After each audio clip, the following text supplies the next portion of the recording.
don't think life is quite that simple. When you walk away, you don't hear me say, please. Oh baby, don't go simple and clean as the way that you're making me feel tonight. It's hard to let it go.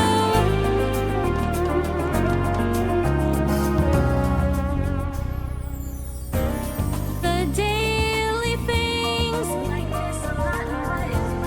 that keep us so busy are confusing me.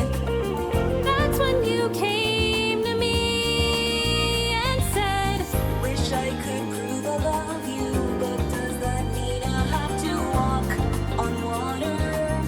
When we are older, you'll understand it's enough when I say so. And maybe some things are that simple.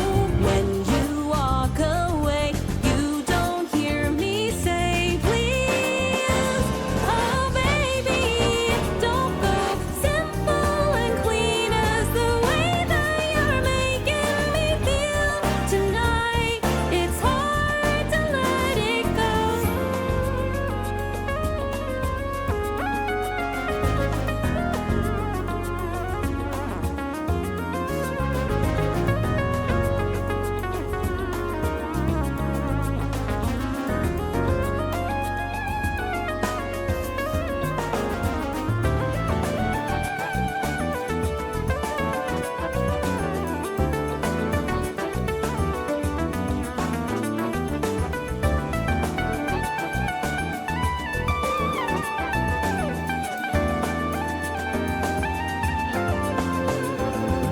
When you walk away, you don't hear me say, please.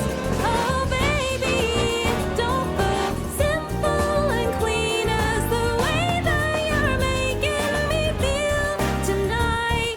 It's hard to let it go. Hold me, whatever lies beyond this morning is a little later on.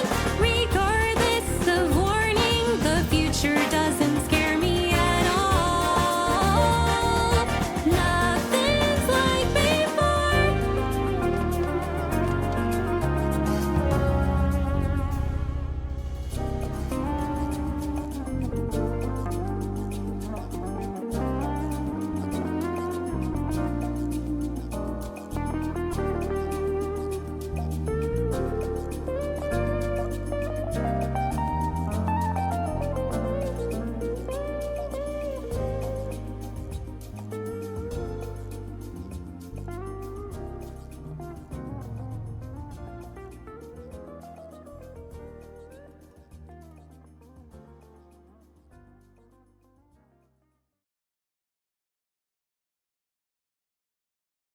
Hello, hello, hello. We're going to get started. That was a cartridge. What a wonderful way to start off this. That was cartridge. Sorry, cartridge DJ. They're simple and clean, featuring 6-station trio. And I will turn my camera on. Hello. Hello, hello. How's everybody doing? Oh, I haven't streamed in so long. My apologies. I'm adjusting. Let me adjust this. How do I do this? And I also want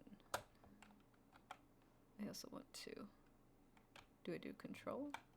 How do I want to cut off the sides. Like they are usually. I mean, it's not a horrible frame. Is it? Oh, I should turn this on. There, that's better. That's better. That's better. Maybe we're a little too low.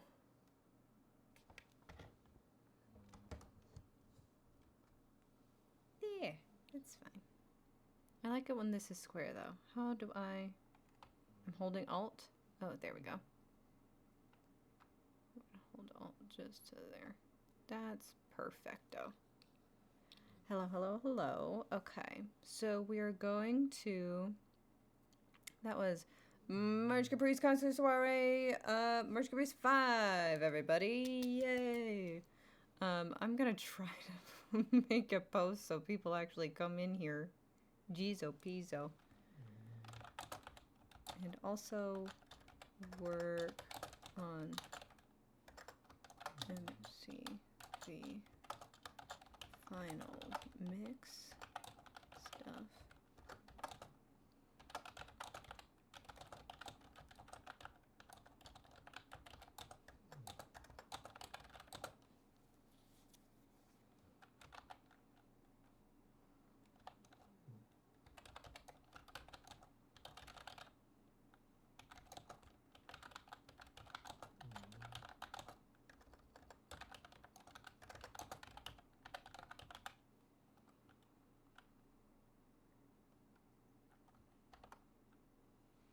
Questions, comments, concerns?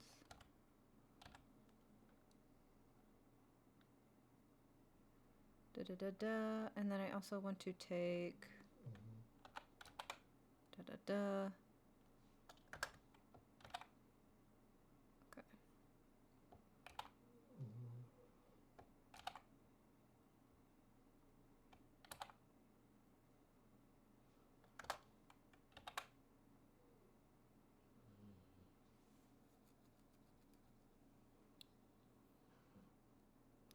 Questions, comments, concerns.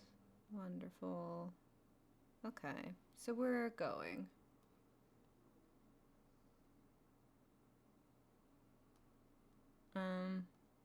That's cool.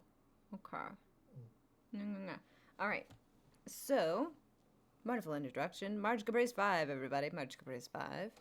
Oh, my jaw. We're also going to start, first of all, we're going to be working on some March Caprice 5 final mix stuff. Final mix, everybody. So I have over here, we're going to be working on we're going to start off with the book, and then we're going to build out from there. Mostly we're going to be starting off work on the... Hello, Lance. How you doing? We're going to be starting off with final mixing the art showcase. That's what we're going to do. So we need to build some. Gotta build some assets there. And then I thought, well, because I always need something to watch while I'm working on stuff, so I thought I might just have March Caprice videos playing in the background. Of course, while March Caprice is happening, it's a jam-packed event, but it's also kind of there to be able to go back and watch it again for years and years to come, really. So, I'm not gonna start off with the streams just yet. I think I'm gonna start with the videos, which starts with Timber Creates, and then move backwards, kind of.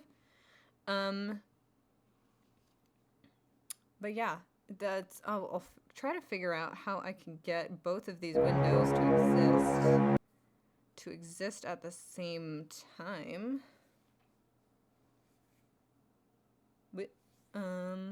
I wonder, what would be like a good way for me to, if I put this over here, can I still put it as like maybe maybe I should shrink this. Hold, everybody, hold. Hold. Okay. What if we do you like that and you like that?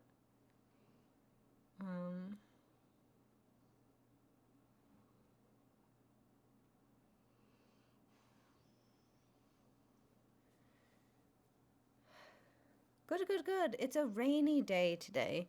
And it's so rainy, I wanted to put on my Loch Ness Monster. My Loch Ness Monster sweatshirt. So I've been kind of just tiredly lounging around the house. Just putting off getting to work on this stuff. But how was your day, Lance?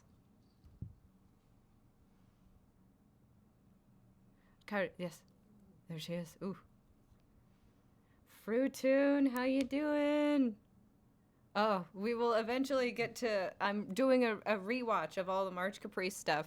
So, we will eventually get to your amazing, show-stopping, never-been-done-before, beautiful, fantastic, amazing, I said amazing already, One Last Hope animatic.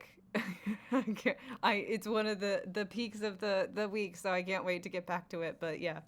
I can't wait to get to that part.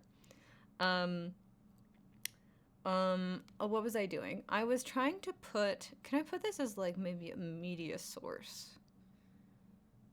Can I do you as a media source? Okay, we say okay. And I say, I don't want to do a local file. Maybe I want to do...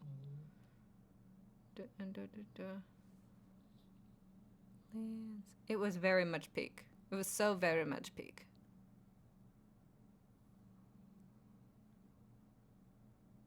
Okay. So that's not going to work out. So we're gonna have to, or at least I am too stupid to figure that out. Bink. Okay. There we go. Okay, there we go. Okay, there we go.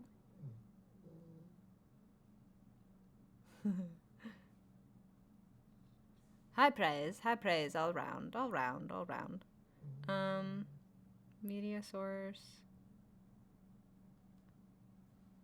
Or I wonder if, wait. Application, audio capture, video capture device. Oh, maybe I can do window capture. Window capture.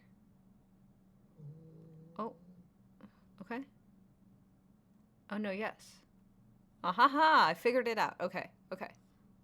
So this is actually gonna go over here. Not to worry, not to worry. I figured it out. I figured it out, everybody. And I'm going to put that down. I want to say yes, Timber Creates. I can't say anything now there. I can't say anything.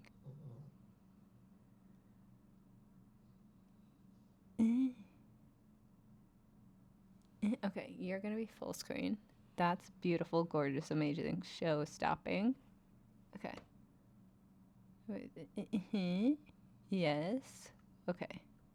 Progress. There we go. There it is. Okay. How does this look? Can we tell what's going on?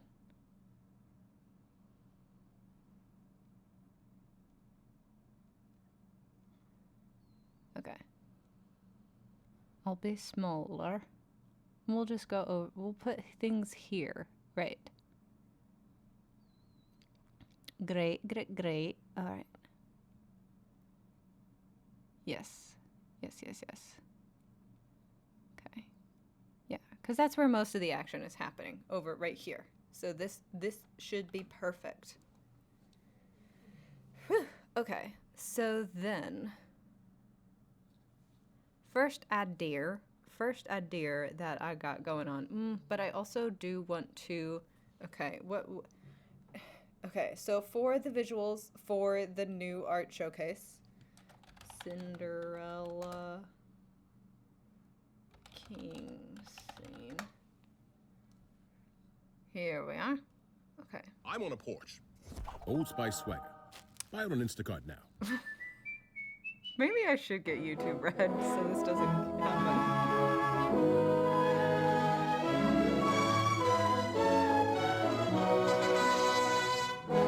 So, if we look back at Walt Disney's Cinderella,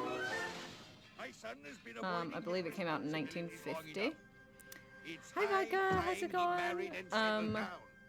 Which is what March Caprice took most of its inspiration from. And these large... Yes. See these large portraitures. We're going to try to kind of take inspiration from this. So we're gonna like come into a new hallway from like these curtain guys. So we're gonna take these pre-made curtains that I had made from the countdowns, the book intros, and we're going to make a new kind of hallway. I was thinking of maybe this is more wood. It's not exactly how I remembered and pictured it, but we're gonna work off of this and these large portraitures, and we're gonna put the art in some ornate frames. We're gonna put some curtains on.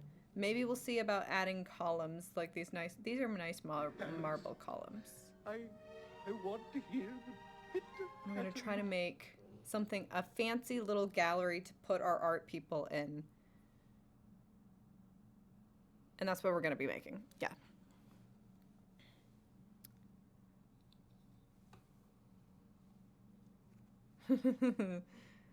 Yeah.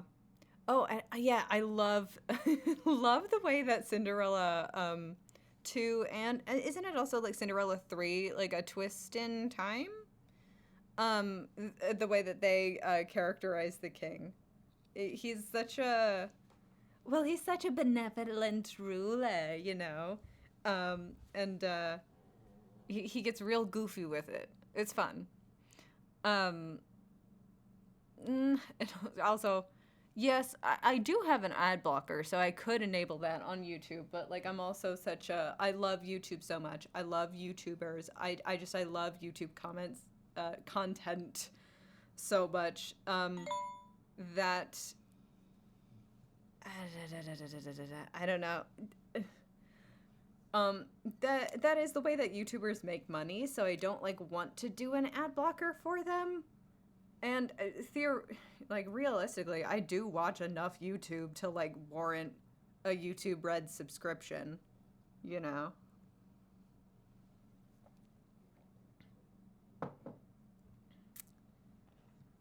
But yeah. I think everyone should pirate as much as they want.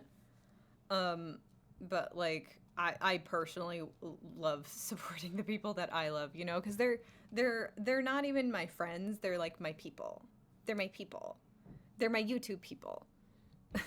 And I like giving them money, even if it's just my, you know, piss shit little advertisement view that's cents to the dollars. Hi Sunny, how's it going? Favorite fired his commoners in the palace, and then he sees his man Giuseppe, and is like, I don't care about classes. Yeah.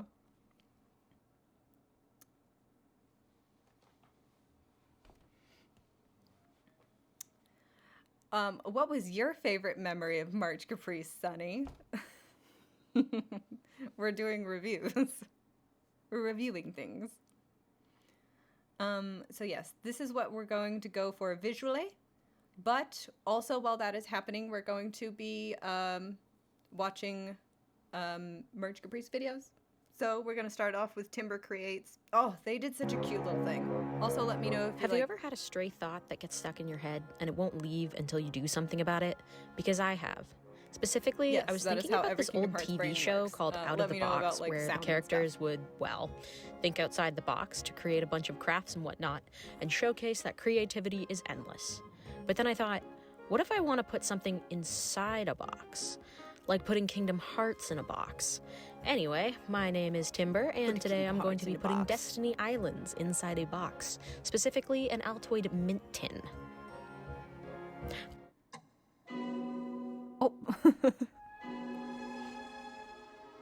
Also, happy March Caprice. Happy I'm March very Caprice, oh my excited to God. be able to participate once more.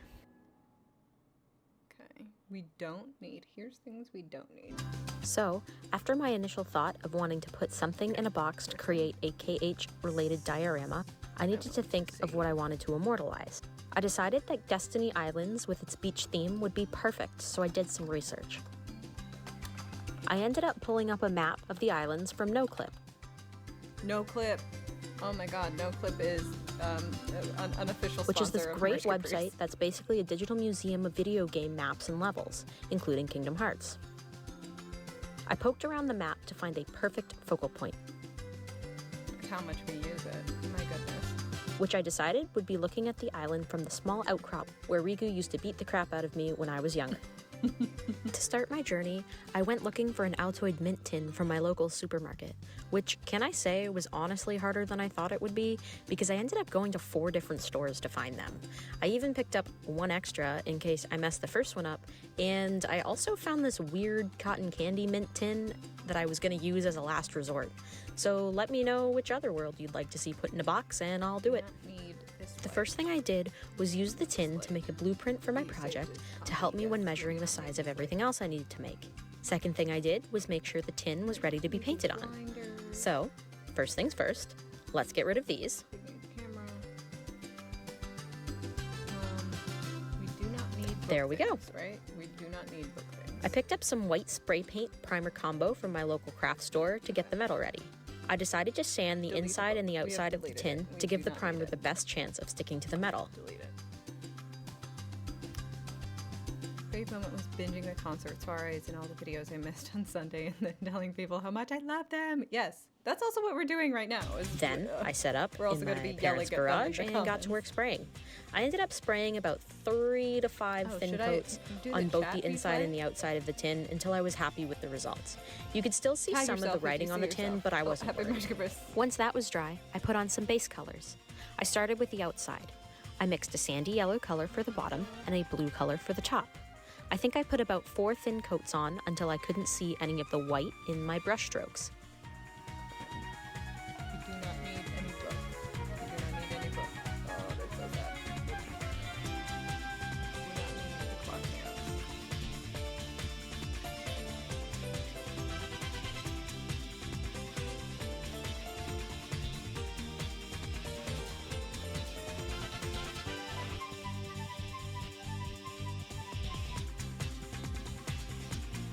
Oh my gosh! The Merch Caprice 4 pin!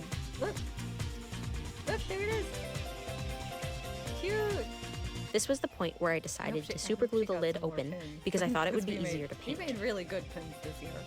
Oh, that was such a After, process. I moved on to the inside.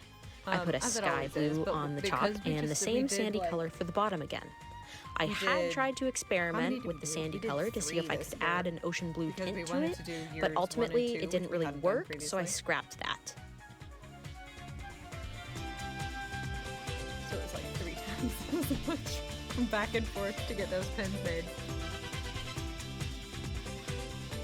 Oh, that was probably annoying. Sorry, I was talking over her.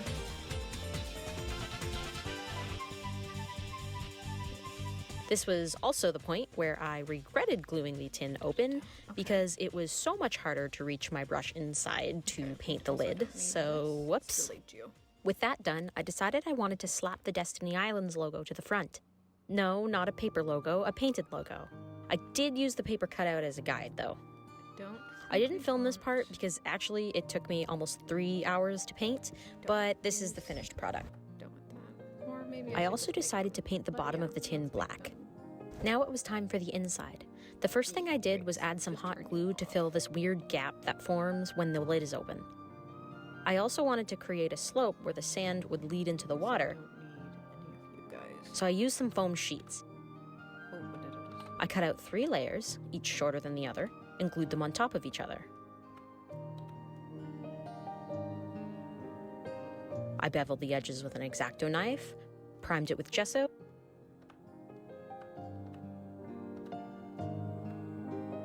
painted it a sandy color, and glued it down to the bottom. Oh, I love foam work. I decided that I should probably trace out what was going where in the tin using my diagram as a guide. Next, using some gray polymer clay, I started making some of the structures. Here's the result.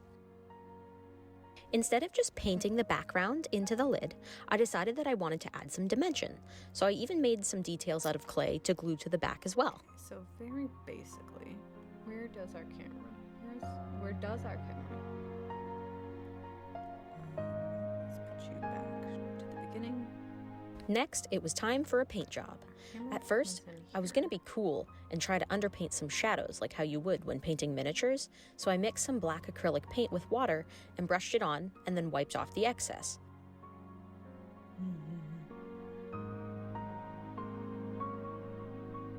Very good technique.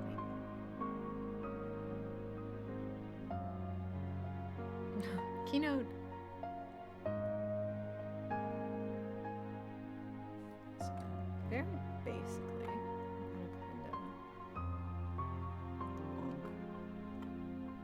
But that didn't work. Probably because I wasn't painting on a primed surface.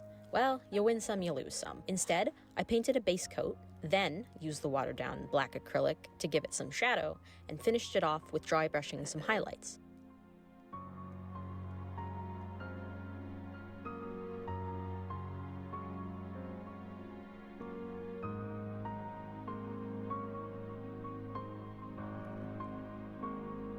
I also painted some extra little details.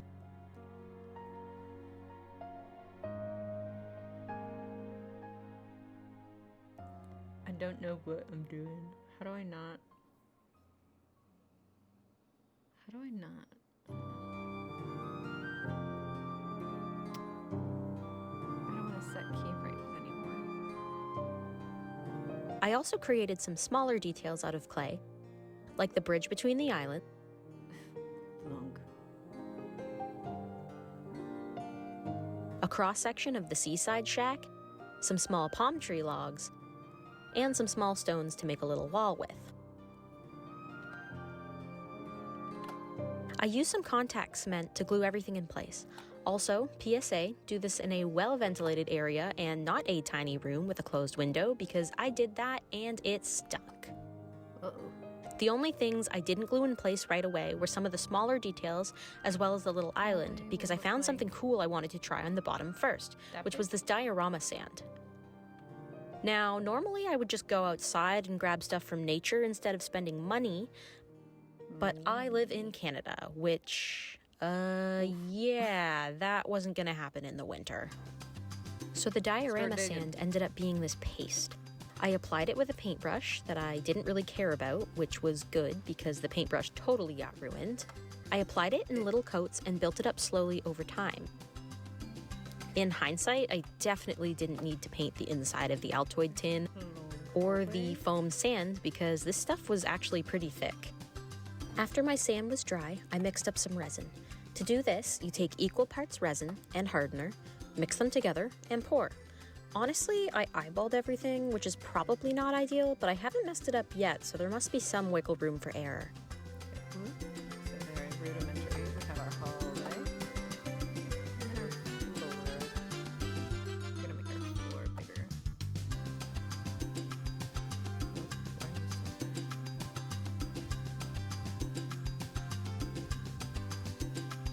I also added a couple drops of blue resin dye to make it look more like water. I also used a plastic pipette to pour the resin to avoid any accidental spillage. To get rid of any air bubbles at the surface, a great hack is to use a lighter to pop them. I used a barbecue lighter so I wouldn't burn myself. After the resin finished curing, it was time for some finishing touches. First was putting on some flocking, which will act as the leaves. I had a bunch of flocking to use that I've amassed over time. Contact cement was once again my best friend. And just so I don't go crazy, I'm gonna all blue. Let's see. We don't want blue velvet anymore. Yeah, I'm gonna make these.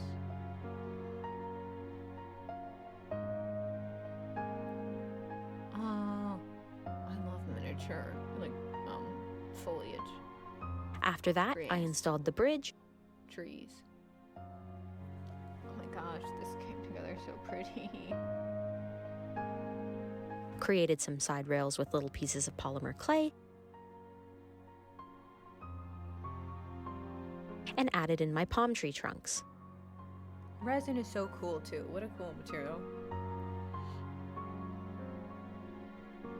I saw someone make palm leaves using wire and green painter's tape, and I decided I wanted to try that. It actually worked pretty well. After a few more small touches, it was complete. And with that, Destiny Islands was officially placed in a box. I really like how it turned out. It was a fun exercise in seeing how I could downsize things while also maintaining a good level of detail. If anyone wants to see another Kingdom Hearts world put in a box, send me some suggestions. I don't think we want to do film. Once again, happy March Caprice, and enjoy the rest of the festivities. That changed everybody. Wait a minute, okay. So let me...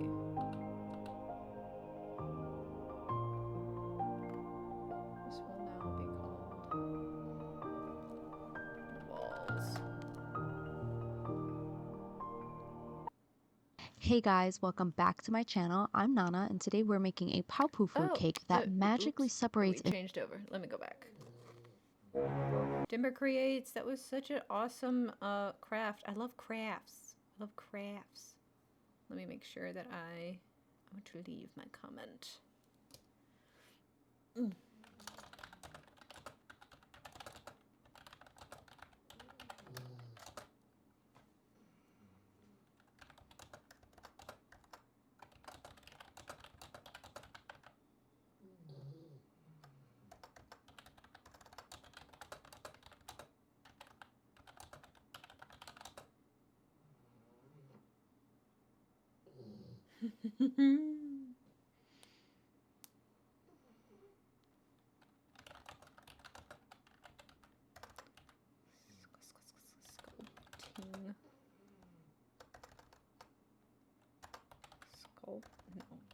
Sculpting.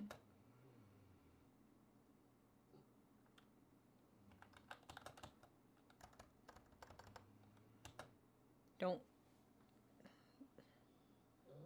Your sculpting was a banger. I can't speak.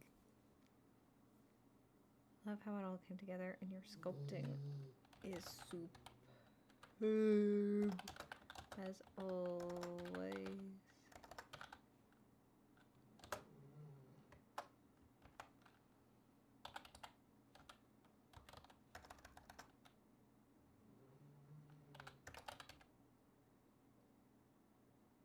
Chisel? Okay. Art. Bink. Okay. Superb. Okay.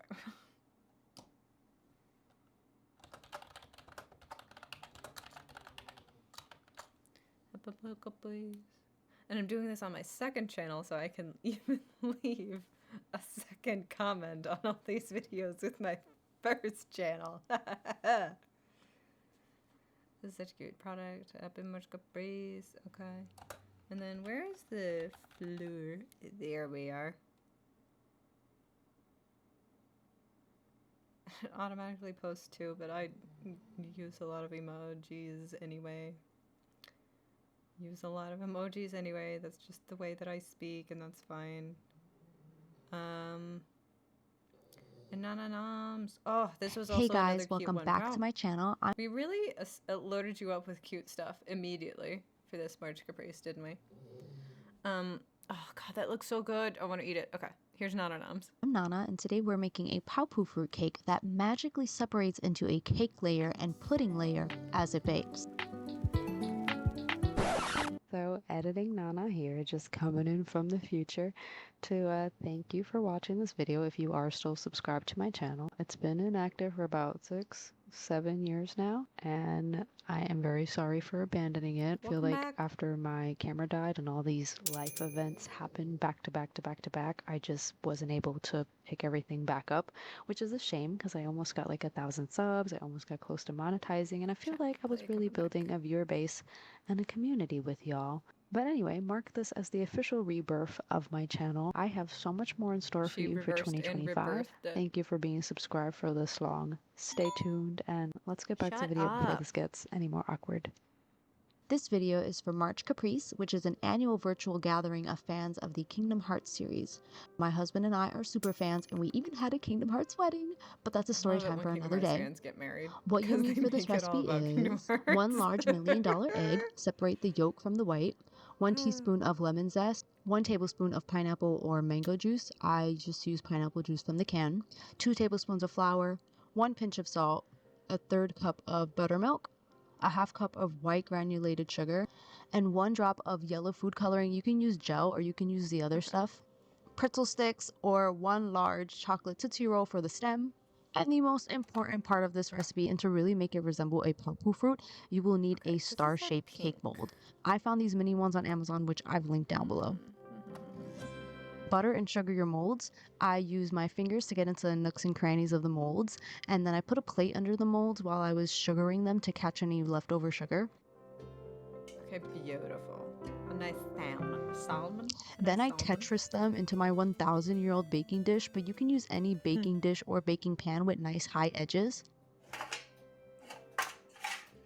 Put those aside, aka send those to the shadow realm off camera while you get to the rest of the recipe. In a large bowl, use a whisk or hand mixer to beat the egg yolk, lemon zest, fruit juice, yellow food coloring. Wait, why my food coloring look like the poison for Cusco, aka Cusco's poison? Add the sugar and buttermilk until well combined. Add the flour and beat a little bit more to combine. In a separate bowl, beat the egg white and salt until stiff peaks form. Fold the egg white mixture into the egg yolk mixture until combined. Okay. I feel like I want... Bring your molds back and pour the entire mixture into the molds, leaving about 1/2 inch at the top. This batter is only about 2 cups worth, so for the molds that I bought, it only filled up 2 of them. Pour hot water in the baking dish, enough to go halfway up the sides of the star molds.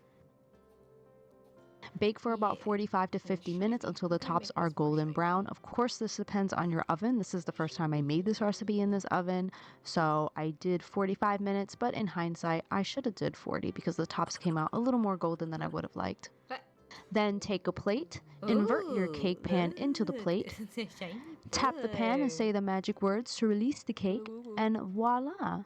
You have a beautiful paopu fruit cake with 2 distinct layers, a wonderful light fluffy cake layer, and a silky, tangy pudding layer. Insert a pretzel stick or a Tootsie Roll at the top of the cake, as well as your mint leaf. I grabbed these from my houseplant, and there you have it. I would describe the flavor of this cake as gentle and refreshing and perfect for the summer because it's so light and fluffy, and it also makes an amazing tea cake. Share your cake with someone you care about to make sure that your destinies remain intertwined. Thank you for spending time with me. Be sure to comment, like, and subscribe. Watch some of my older videos to get caught up because new videos are coming. Oh, and you know what we should Nana, and this week we're gonna be making Ninja Turtle cookies. Oh my god, they're glorious! I don't think I've ever baked anything that didn't come out burnt. And if they taste good, oh my god, I'm gonna go on MasterChef.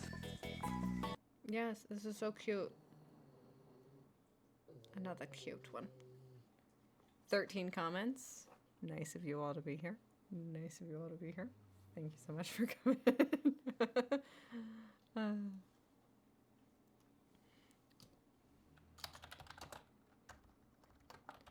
This looks so yummy.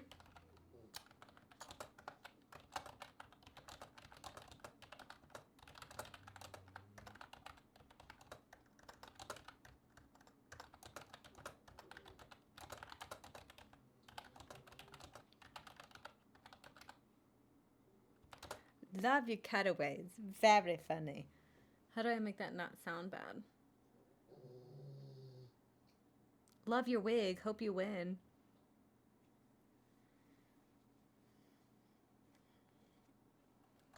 Welcome back.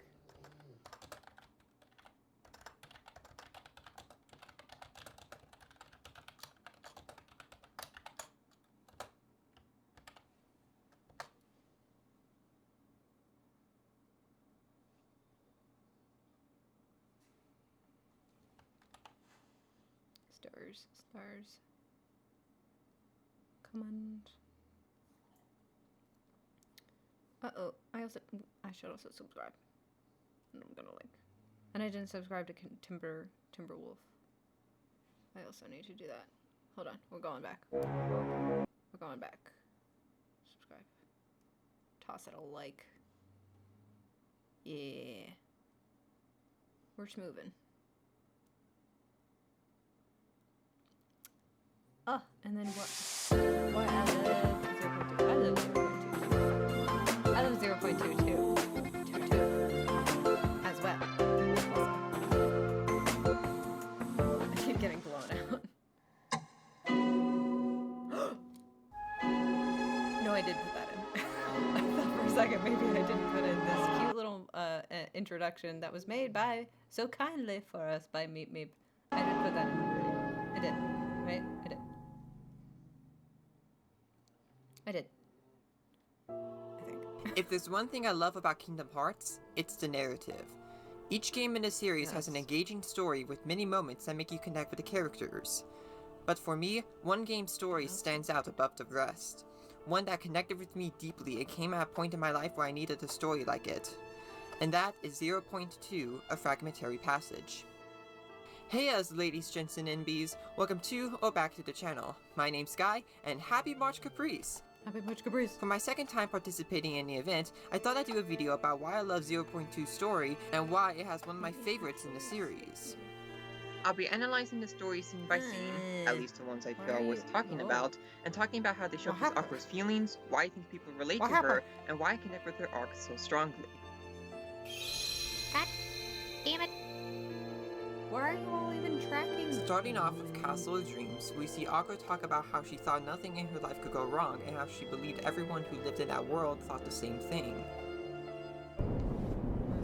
I took it for granted. I thought I had nothing in life to lose.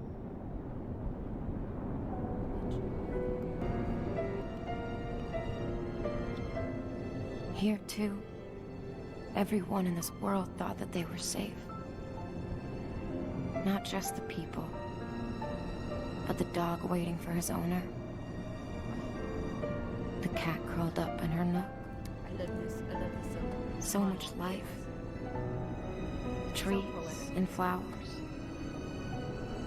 There's no deeper sadness than discovering all that you knew is gone. The grief in this place is too much to fathom.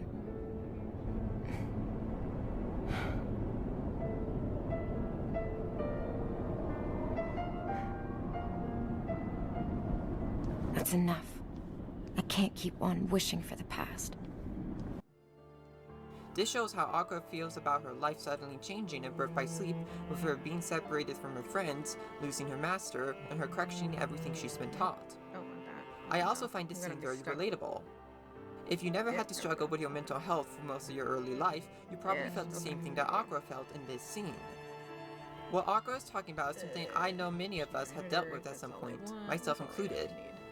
While I much prefer my adult life over my life as a kid and teen, the transition from living a somewhat carefree life to a life filled with struggles related to my mental health was still challenging.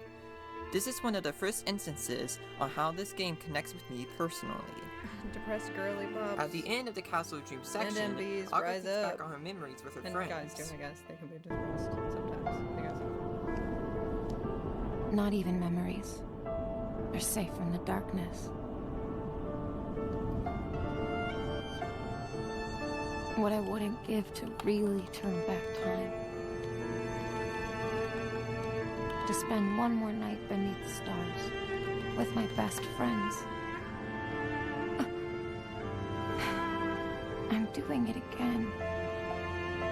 Aqua. It can't be.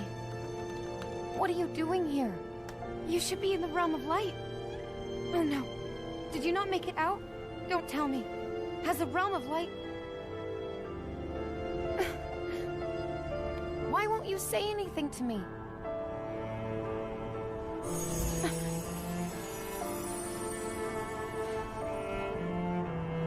So what are you? A memory among these shadows? Are you here to try and tell me not to lose heart? This shows how Aqua's memories have been impacted by her being in a realm of darkness. going from initially being happy memories to becoming sad ones because she misses Vin and Terra and when her life was normal. Wishing for things to go back to normal is something I know I've thought about when dealing with my mental health, and I'm sure I'm not the only one. She also encounters a vision of Terra, thinking it is there to tell her not to lose heart. To me, this reads as a person's heart telling them the same thing in the form of something familiar, like a memory of a loved one, or something like a story from their childhood. This part of the game shows to me how Aqua's memories are both holding her back from moving forward, yet also comforting her during her time alone in the realm of darkness. Moving on to Dwarf Woodlands, when Aqua first enters that world, she encounters a vision of Vin. Ven!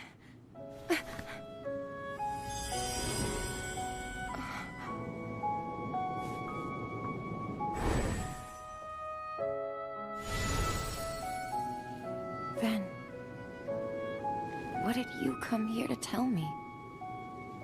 I know I promised to wake you up. I'm sorry. But I have to find a way home before I can help you. I just want you to know that it's been you that keeps my heart strong. Cool. Keeps the dark away. Now we're moving. In this scene, Aqua tells Vin that she's sorry for breaking her promise to wake him up, and tells him that she must find a way home first, and that he has helped keep her strong during her time in the realm of darkness. This makes me think about how people have to sometimes take care of themselves before taking care of others. Now, wanting to help other people can be a motivation for a person to want to find a way to take care of themselves first. After finding her way through the world within, she encounters a phantom version of herself and talks about what it means to face her own inner demons. Is this what it means to face your demons?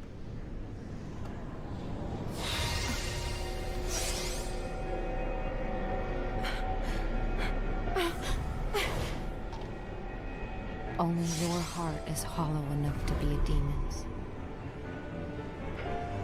That's not true. My heart is strong. I'll prove it.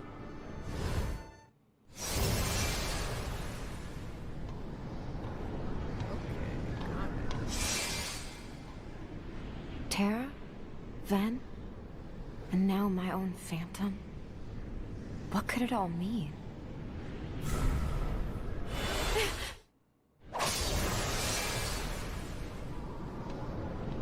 That's all of them. Terra and Ven didn't have anything to say. But my shadow, she wanted to destroy me. Phantom Aqua is a representation of Aqua's demons, and like what Aqua said, she wanted to destroy her. What I love about this part of the game is how it showcases that our inner demons can haunt us, especially at our lowest moments. But just like Aqua, we can prove to them just how strong we are compared to them. In the next scene, Aqua talks about how she has become her worst enemy from spending so much time alone in the realm of darkness. Never would have thought I'd become my own worst enemy. I've talked to myself a lot since falling into these shadows. But with the Phantom, it's as though all my doubts have gained a voice of their own. She's the weakness in my heart. I know I'm alone here. Have the uncountable hours in the shadows whittled away the courage I never really had. I'm losing this fight. The darkness has found the cracks in my heart. Is this the last apparition before it takes me over? I find this relatable because I too have spent lots of time alone and with my thoughts. And there have been times when those thoughts got the better of me, and I feel like I'm fighting myself. This is why this section is my favorite part in the entire game. Next up, Enchanted Dominion. This part of the game starts off with her seeing visions of Vin and Terra. Terra, Ven.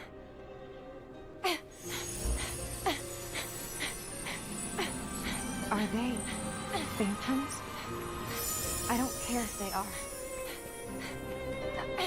Or if I fall into the darkness.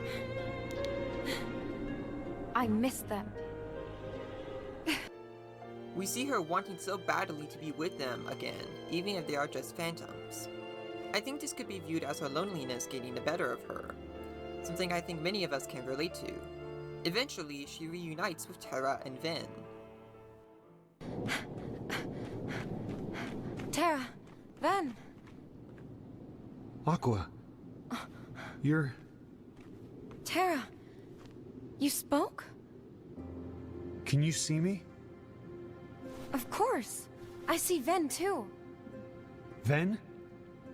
He's here? Terra, what's wrong? Don't you see him? Bond is really nice. Where are we? A world that darkness has consumed. Its enchanted dominion. Call him beyond Forge Sky. Consumed. So dumb. The worlds fell? Of me. What's gotten into you? How do I know that you're Terra? Of course. Look at the bond. And not the weakness that's in my heart, playing more tricks. Ven, please say something. I think that's a good Aqua. way. Listen. I promise this is me. But I'm not myself. What do you mean? You're using the name Terra. That means you're seeing me the way that you remember me. But your heart is just painting the picture that it so wants to see. The real me is lost in shadow. Then you're here, trapped in the realm of darkness. No. My heart has ties to the dark. That must be why we can talk. But I can't see anything, Aqua. If you say Ven is there, then he's like me. An illusion created by your heart. As you saw, they were the real Terra and Ven, but just being created by Aqua's heart. And Terra's ties to the darkness allowed them to communicate. This gave Aqua a chance to not feel alone anymore, and gave her reassurance that both of her friends are safe in the realm of light. This reunion was cut short by Xehanort, and Aqua was separated again from her friends. This could be an example how fleeting moments of comfort can be when someone feels alone and sad. Once Aqua leaves Enchanted Dominion, she is reunited with Mickey. And we're going to...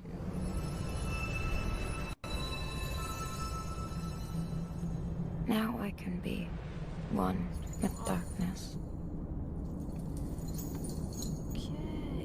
Aqua, are you okay?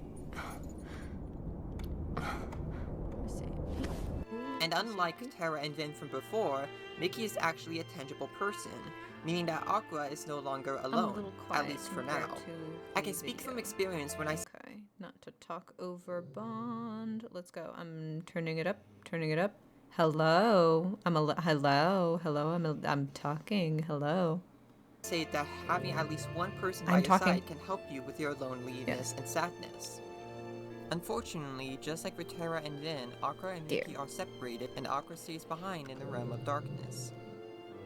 Despite this, she finds newfound conviction to stay strong for her friends and keeps on fighting against the darkness. The battle for the realm of light is not won. Thanks to Terra and Mickey, I know what's at stake. I'm not afraid. I will face the long darkness. The next time someone wanders into the realm of darkness, I'll be here. A light to cut through all the shadows. I will be their wayfinder. I love Aqua so much. I'll return to Terra and Ven. I am Master Aqua, and that's a promise.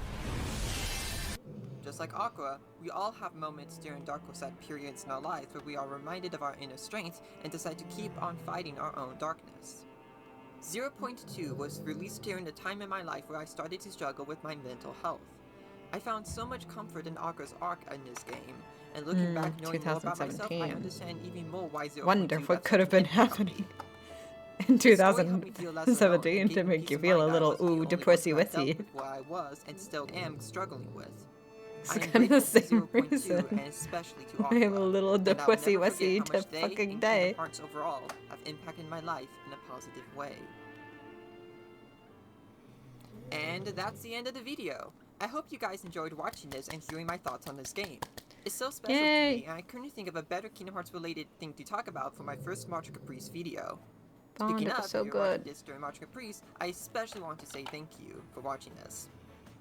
Anyway, thanks so much for watching this. Please like and share if you enjoyed this video. Thank you so Subscribe much so for you won't miss watching any this. future Thank you content. so much for watching Please this. take care of yourselves and keep on keeping on.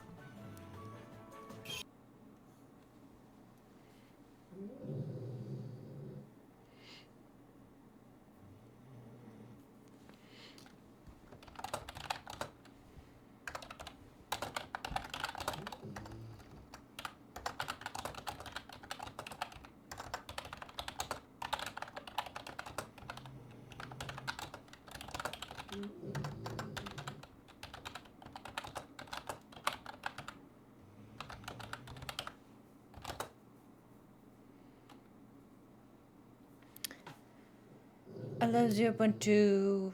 I love 0.2. Ooh, I love 0.2. I love 0.2.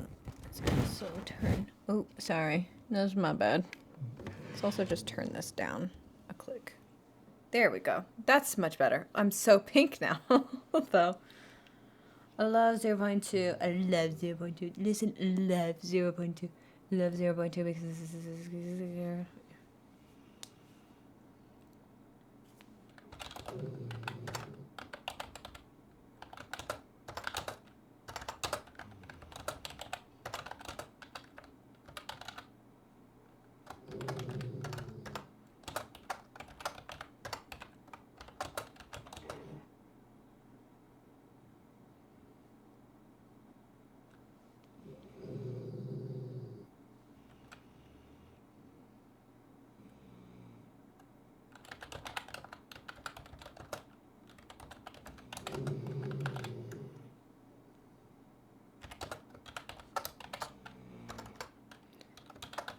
Happy March Caprice.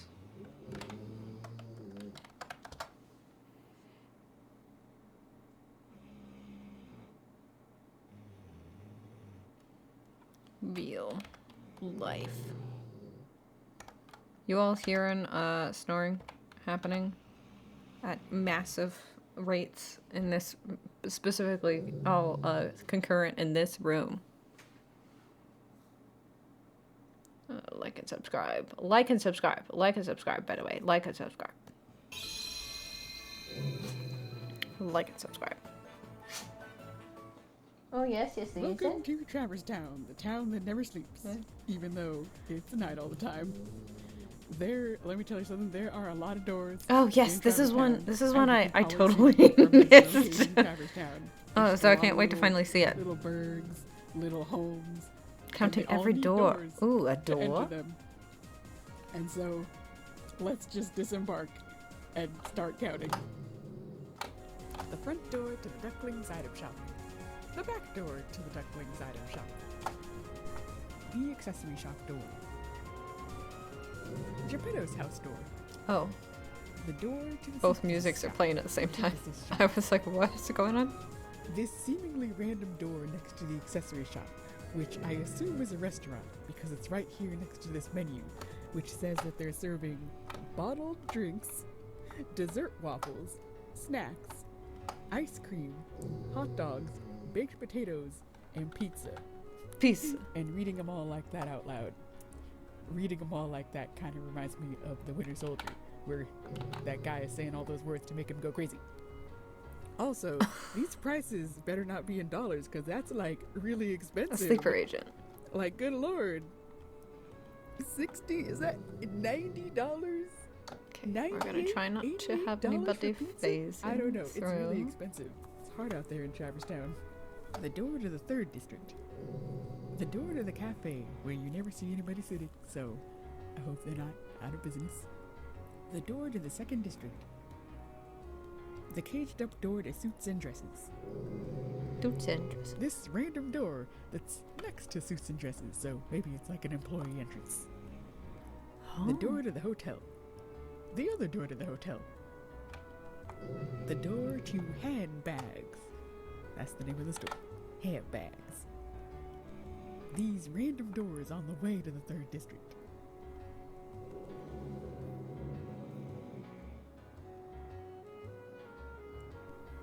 The door to the 3rd district. Yeah. The door to the Dalmatian. I am working on stuff. I'm constantly working on stuff. I do have to finish the second part of my March Caprice video. Once the March Caprice final mix stuff is done. So that's priority, but then I also still have that, you know, and that video will probably be like, I don't know, 2-3 hours maybe. Severely limited by the March Caprice hour-long limit, but that's good. That's good. Because otherwise I would probably still be working on my March Caprice video. But yeah, I have to do that. But then I also have another video. I have the script partially made. It may be, that's maybe 70% of the way through that script, but that all has nothing to do with Kingdom Hearts. So if that's what you're looking for, sorry. But yeah, always working on stuff. I'm always working on stuff. I'm just incredibly slow. But yeah, I hope people can get excited for that. And we're gonna flip ya. Let's flip ya.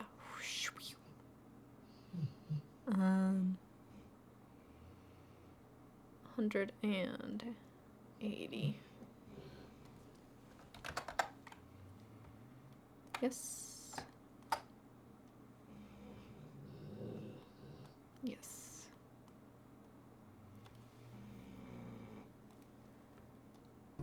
Let's continue. This random door next to the Dalmatian's house. The door to the alleyway. The door Alleyway. to the alleyway. Alleyway. The door to the Gizmo workshop. The front door to the The front door to the Gizmo workshop. The back door to the Gizmo workshop. That's funny. Here we go. Okay. We're looking beautiful. We're looking gorgeous. This door across from the hotel. I'm pretty sure that when I was a kid, I had this theory that this was Riku's apartment in Traverse Town. I don't know why I thought that. This door across from the bell tower. I think that makes sense, like, Actually, based on the this door I thought manga, was Riku's though. apartment. I can't remember. I used to be a real manga head. In the hotel, which I like so bad it's you pronounce it manga, but then I started learning just even a little bit of Japanese, and that is incorrect. It should be The manga. door to the green room. The door to the red room. The door between the green room and the red room, which looks very different depending on which side. Content creator of the year! Oh my god, Lance. You really think I could be? Thank you. I think it still counts as a door if it's a mini fridge. So let's just say it's a mini fridge. This staff only Thank door. you. I That's kind of very wish sweet. who worked here. This person, he or she, is a mystery.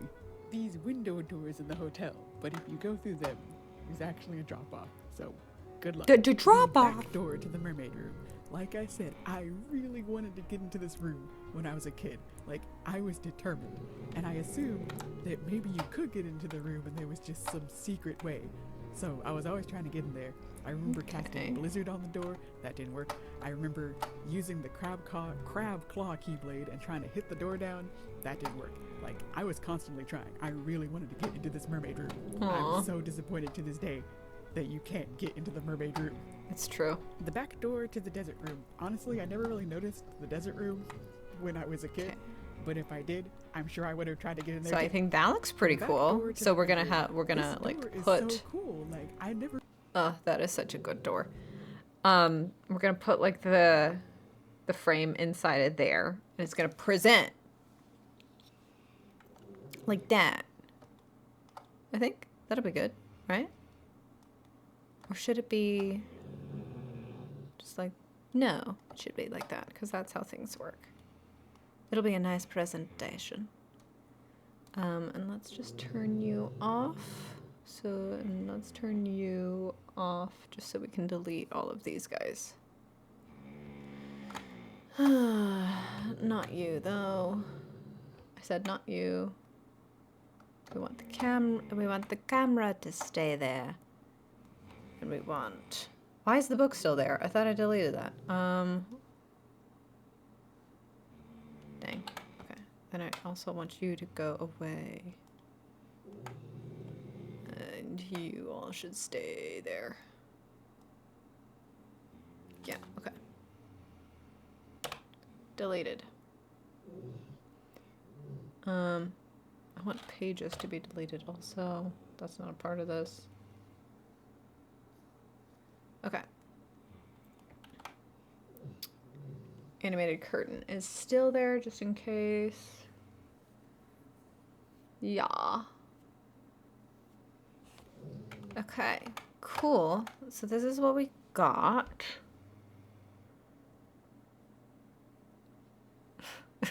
Oh yeah, that's true. That's literally the only other video I uploaded this year. So that would have to be the thing I was nominated for.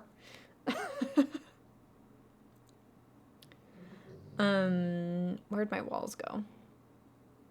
Is it this one? Yes. Yes. Okay. Cool, and then floor. Yes. Okay, we want you to turn off just so we can see. Yes. Okay, so we're schmoving. We're schmoving. Okay. And then the next thing to do is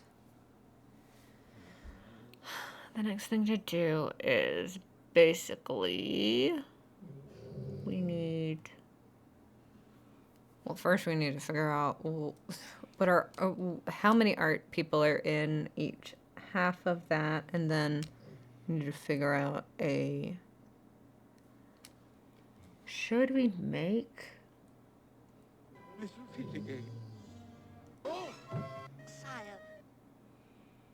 oh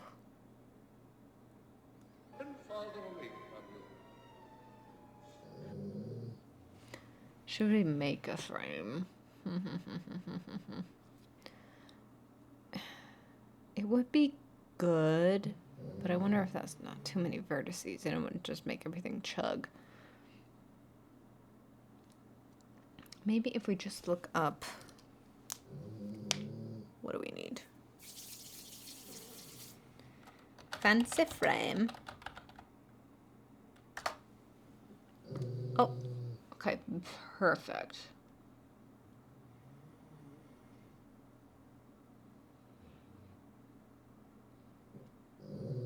Ooh, Baroque.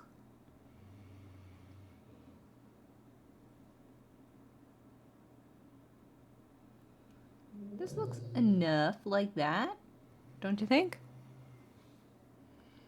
And then we can kind of turn it on its side. Let's see, what's the size on that? Copy image, and then I'm gonna, let's see over here. Image from clipboard, yes. Let me take a peek at this.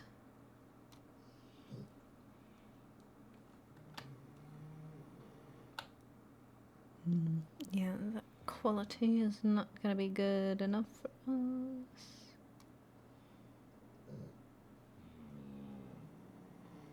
This one is already transparent.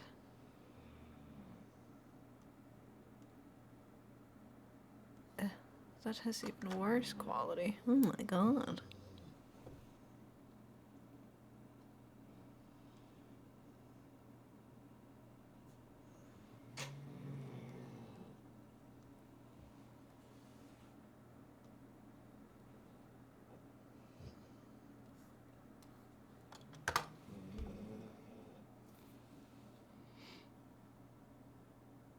Is this AI? Is this AI? Is this AI? Hey, is this AI?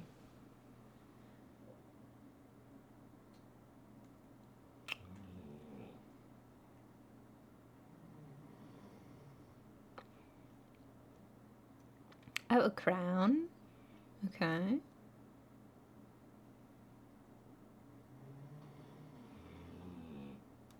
I do like this one the best, but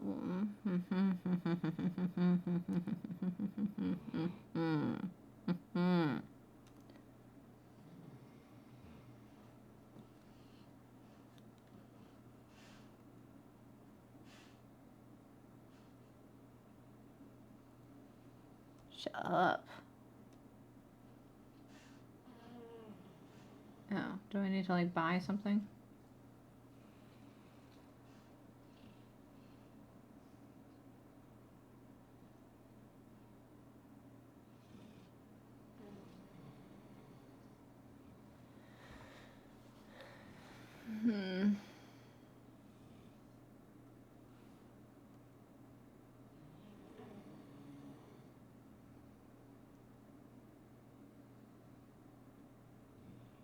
Is this AI?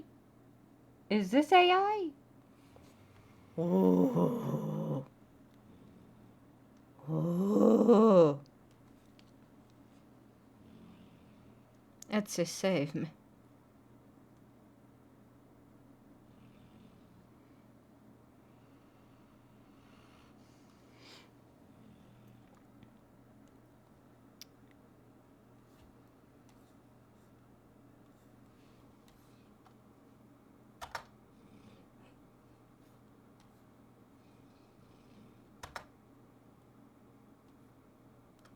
This one's cute.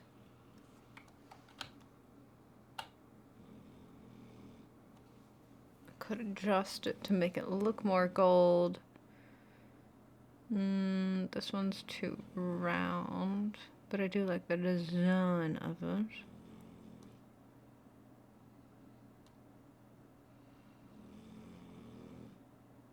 Ooh, here we go. Ooh. Here we go. Let's see. It.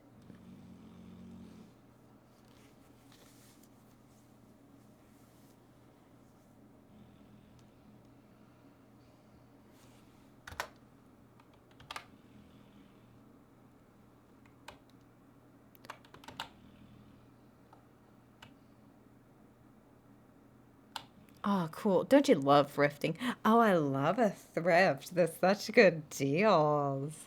And sustainable. Love that one. Ugh.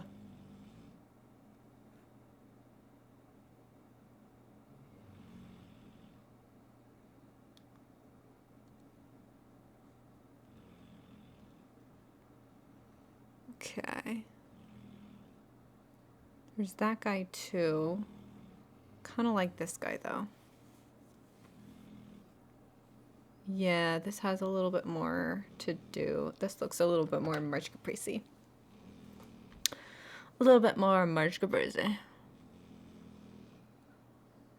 Vodka, you gotta let me know about some of like the salvage stores. The salvage and the thrift and consignment shops near you. Linux Spice Village. Best friend found 2 of them. Is that? Oh, is that those? Oh my god, exactly. Vodka, your taste impeccable. Oh, look at those. And do they have the names on them too? Basil? I want to live in the Basil house, man. What the heck? I mean, look at these. What the heck? What the freak? They re-released it, but it's $300. Well, and I bet you there it's more made out of plastic, isn't it? Oh, on Etsy for only $121. That's a steal. That's a steal.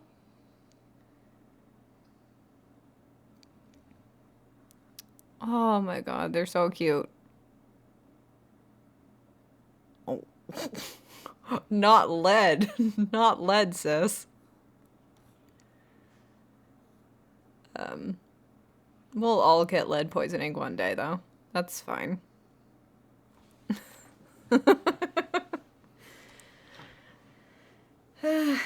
We're just... That's just going to... Just eat your lead and be happy with it, okay? Pick your poison.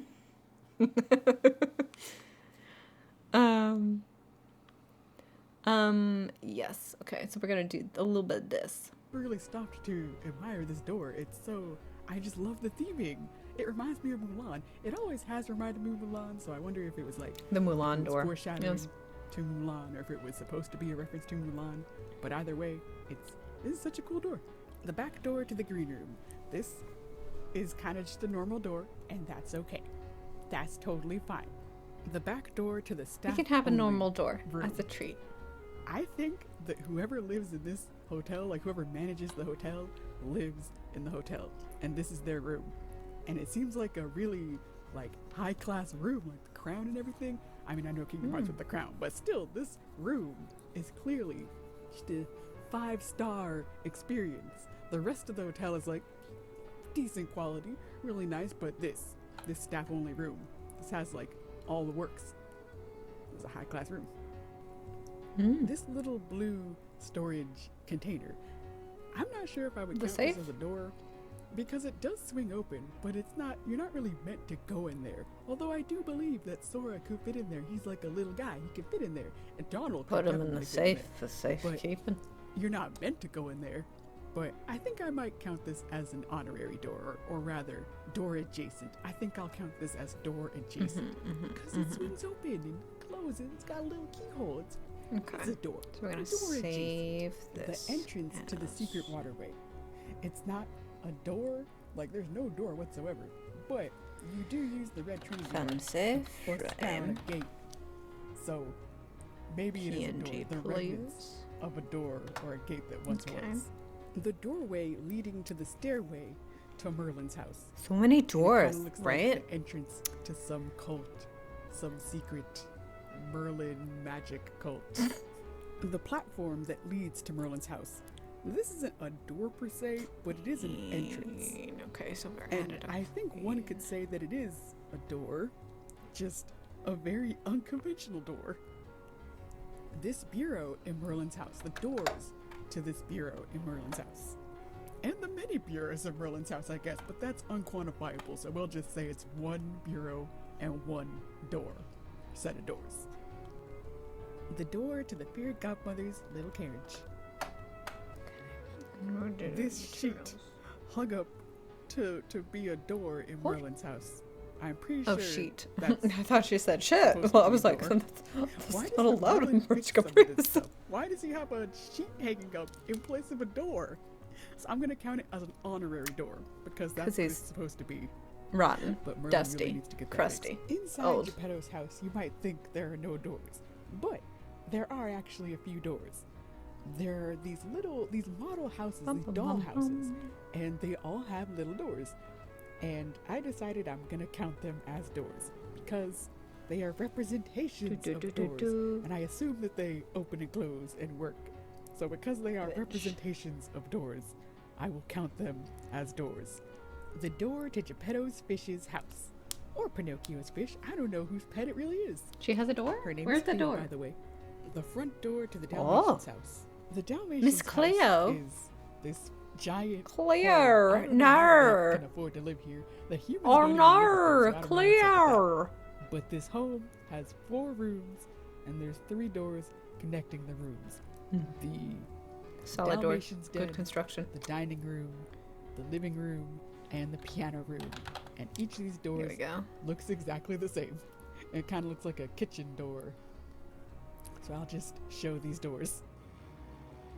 So if you go over here across these rooms, you'll find this hatch, which to me looks like it's the open window to someone's house.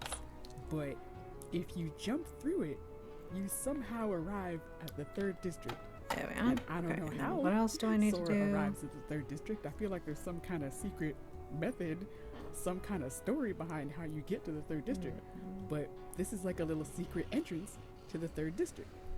And I'm gonna say this is a door because it's, you know, you go through it and you get to the 3rd district. And I'm gonna say it's separate from the door you arrive to because it's clearly you go through this hatch and then you go on some journey and then you arrive at this door. So it's 2 separate doors. The hatch, secret hatchway to the 3rd district, and then this mysterious door in the 3rd district where Goofy was like, are these the heartless guys? That's the door to me. This is the, are these the heartless guys door. Merlin's flame door, which is so cool. I gotta sit here and admire these arcane symbols on this door. If I could live behind this door, I would. So, congratulations to Merlin for that would be a good door to live behind. Door. The door to the small house. The doors to the cabinet inside of the small house, or a bureau. I think it's a bureau actually. The bureau or the cabinet inside of the small house. The doors to this display case in the accessory shop. I'll say these are door adjacent because it's not really an entrance, but they are clearly doors. Sid's got some nice display cases in here, to be honest. The secret trap door selling his wares to the synthesis shop. Synthesis. Why can't I say synthesis? The synthesis. He does have very good window displays. And finally, the last door in Traverse Town. Anybody know about that one 80s movie that is all about a guy who it's like what is it? Not Pandora. When a guy makes a woman and he falls in love with her. It's one of those stories, and he makes a mannequin and he falls in love with her, and the mannequin comes alive, and she helps him just be like really good at department store window displays, and he's just like, oh, the best in the world. It's a very dumb movie.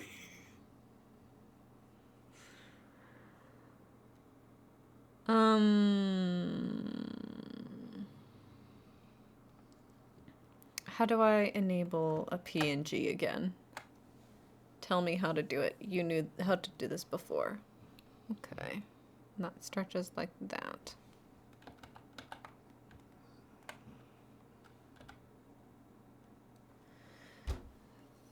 Come on, brain. Think of things. Come on, brain. Be so smart. Oh. That's a Lin-Manuel Miranda vine, isn't it? Oh my god. Backface Cullen. Alpha clip, alpha blend. I feel like I feel like you should be doing this now. Alpha none. Freak.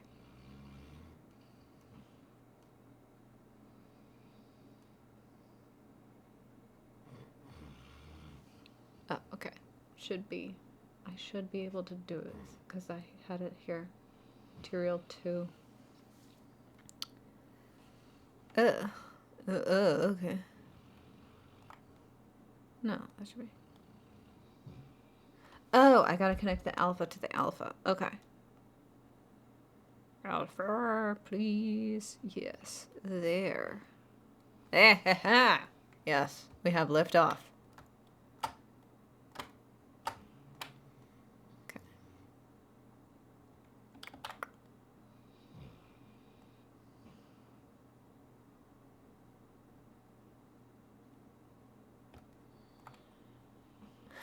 Load.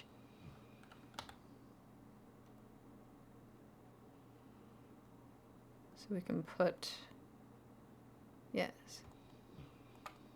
So we can put the artwork inside of that. Oop, didn't notice how close these were to the walls. Okay, so we're gonna have to bring these out a little bit. That, that's nice, right? Yes, yes, yes, yes.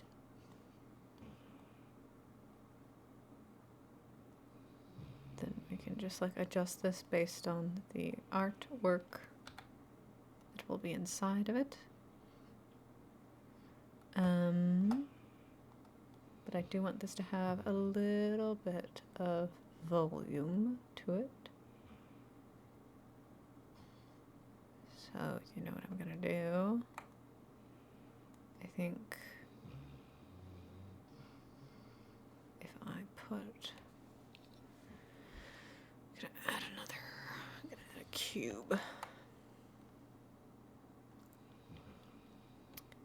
I come in here, we do this, and we make you large.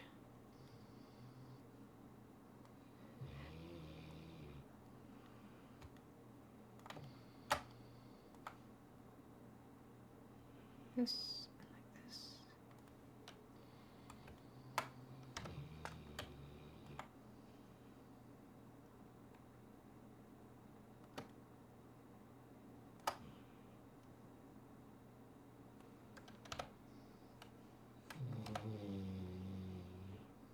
Stella, your snores.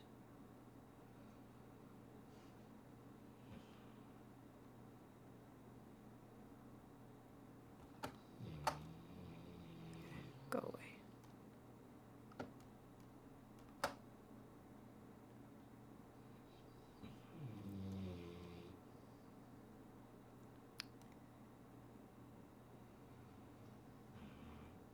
Oh, right. Let's finish. Is the door to the gummy ship. And it has a little sign on top that says, "See you again." And I think that's really cute. See you again. And so finally, we've reached the final door in Traverse Town. And the final count of doors in Traverse Town is 70, I will say 70 plus, because there were some doors in Geppetto's house that, like cuckoo clock doors, and I wasn't sure if I should count those, but you know what? So 70 no plus cuckoo doors clocks. They do in not count. Traverse Town.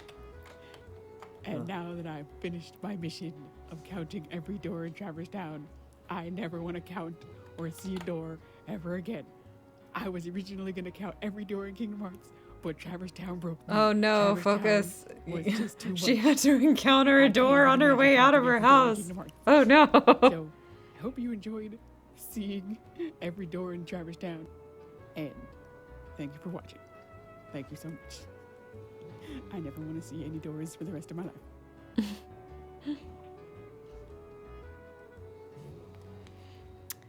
Oh no. Oh wait, I should be able to do not this.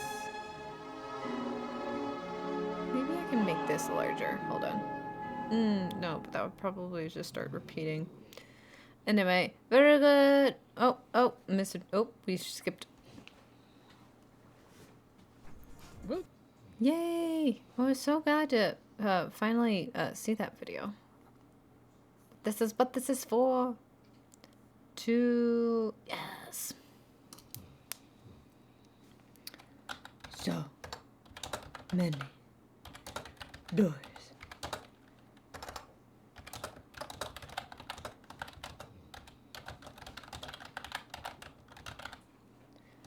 Love your head cannons. Love your wig. Hope you win.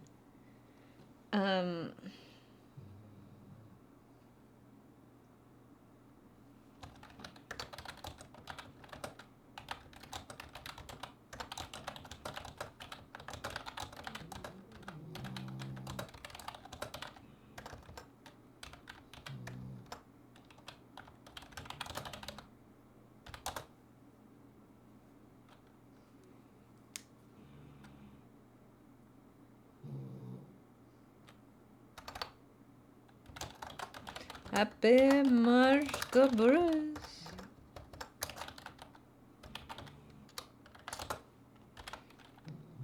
Caprice.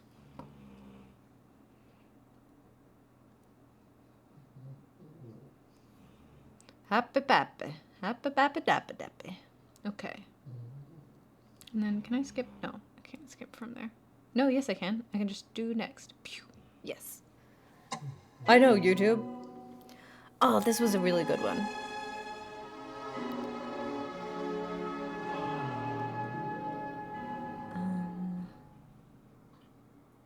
Cube. Let's turn the cube off Hi, for a minute. it's me again. You may remember that around this time last year, I made an extensive and passionate video defending and discussing the character of Kyrie. Now that video did very well, and I'm very happy about that. And as such, it got me thinking about doing videos on I need to the watch other that. I've three never main seen that leading video. ladies in the series.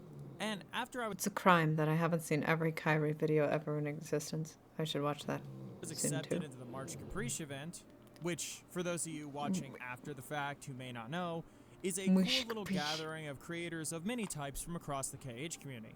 I knew that I wanted to make an essay on one of them, my video, for that event, especially since I figured that this video would be a lot of new people's introductions to me and my content. So I decided that of the three, well, really two, since there's no way I'm not doing Aqua last, I wanted to do something personal and vulnerable, as those are qualities that I would say describe my work on this channel the best. And as such, I decided at the end of the day that I'd save Nominee for next year and focus on the choice that felt best.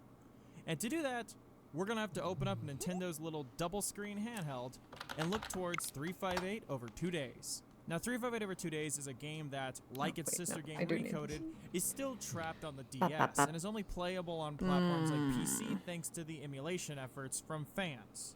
Now sure, there are those movies on the collections, but if you ask me, those don't hold a candle to the games that they're based on, especially not the one for Cool. Days. Okay. You'll still probably see footage from that movie in this video for some scenes, mainly for presentation purposes, although DS footage will still be prominent.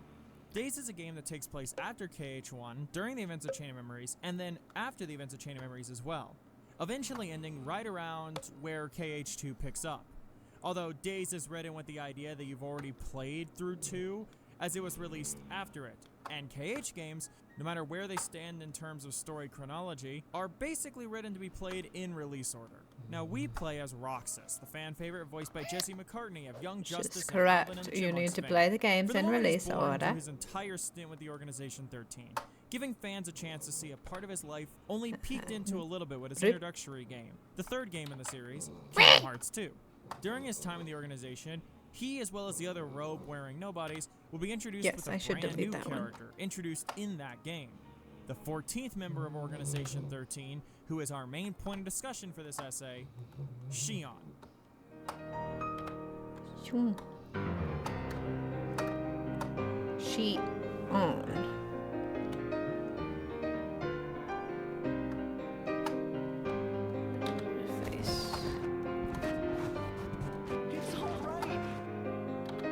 This was such a good intro too.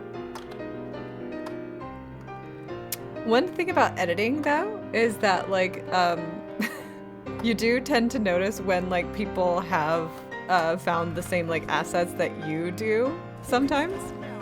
So like those glitch sound effects, I have heard like official like news broadcasts use those glitch sound effects that I know and I have used in my videos before. It's alright. You can stop now. It's alright. Shion.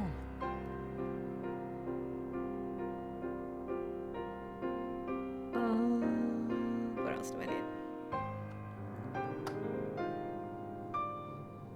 Yeah, this will probably be the last video we do tonight.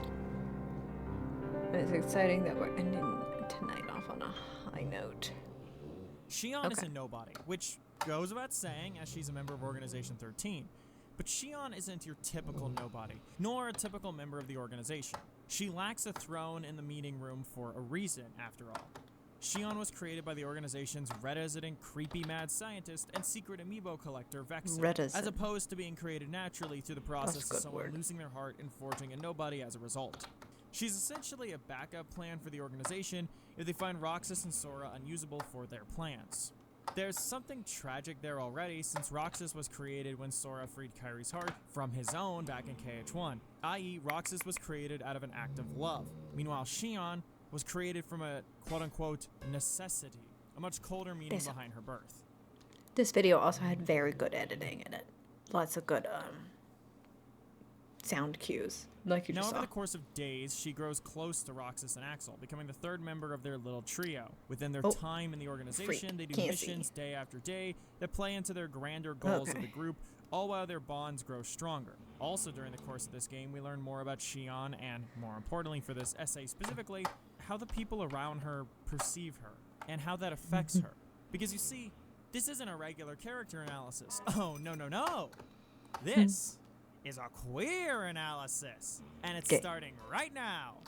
Right here. Gay. You are gay. March You've been Caprice assigned event gay number by the 5. narrative. So get your pride flags up and get your plush sharks with a name I can't pronounce cuddled, because we're getting gay as fuck today. You see, Xion is meant to be a replica of Sora, and with that said, those of you not in the know are probably asking why she doesn't look like him. Well, her appearance actually changes based on who is perceiving her.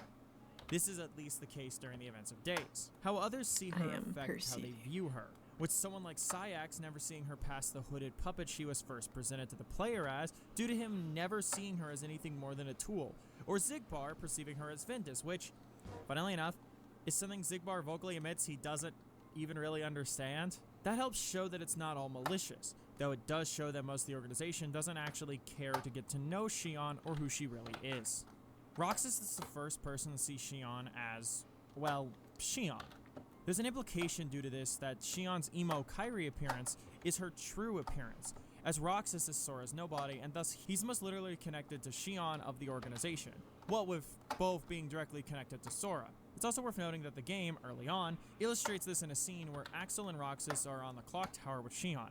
In the scene, she's shifting between herself and being the hooded puppet, such a good scene. because it's illustrating the shots either from Roxas's Shots perspective are and so well Axel's, composed. and how different those are at this point in the timeline.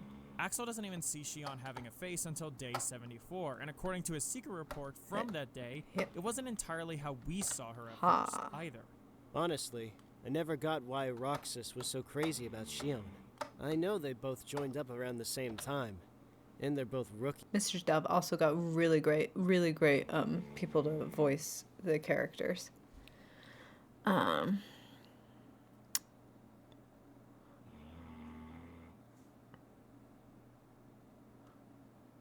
Remove the space.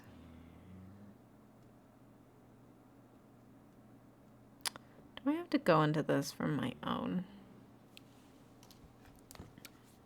Forget it. Okay, whatever.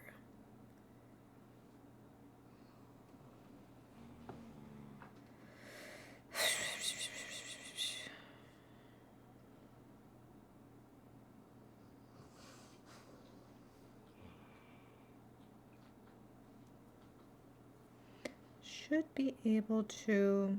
Sorry, we're just gonna have to pause while I figure out.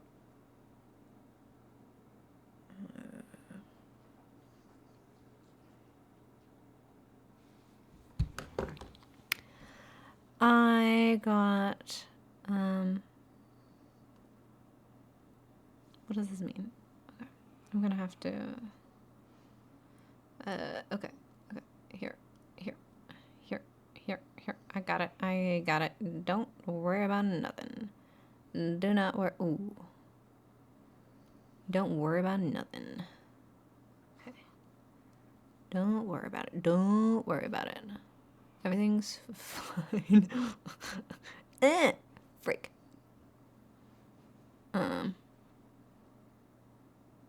Cheap viewers? Wow. My favorite. Say less. Yeah. Apparently, your all's views are too cheap.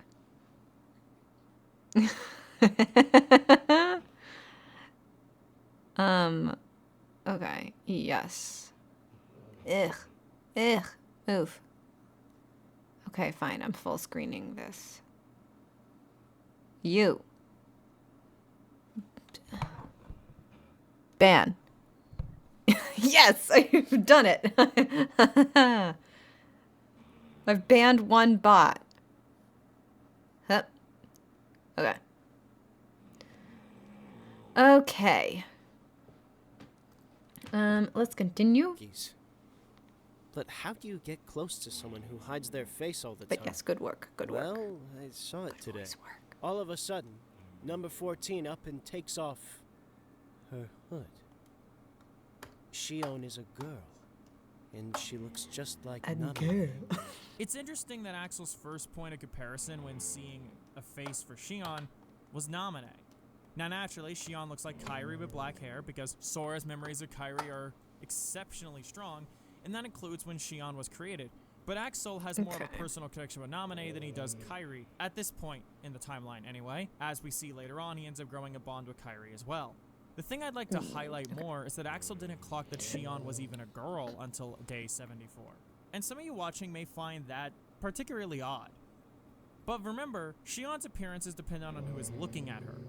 And Axel, until this point, saw Shion as the hooded puppet without a real identity or face. The hooded model for Shion is also different from the unhooded model appearance. A good example to point out what I'm saying is that if we turn both models to the side, you'll notice that the hooded model lacks Shion's bust.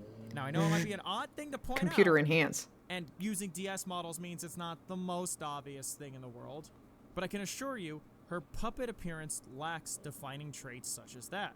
And also, and this one may be a tad more hard to recognize, but her jawline with the puppet appearance also seems to be different. A tad wider, less heart-shaped for lack of a better phrase. The whole appearance is dependent on who is looking at her thing might seem like a random detail for me to focus so much of my runtime on, but it's kind of important to the overall experience I'm trying to explain and compare to Shion's here.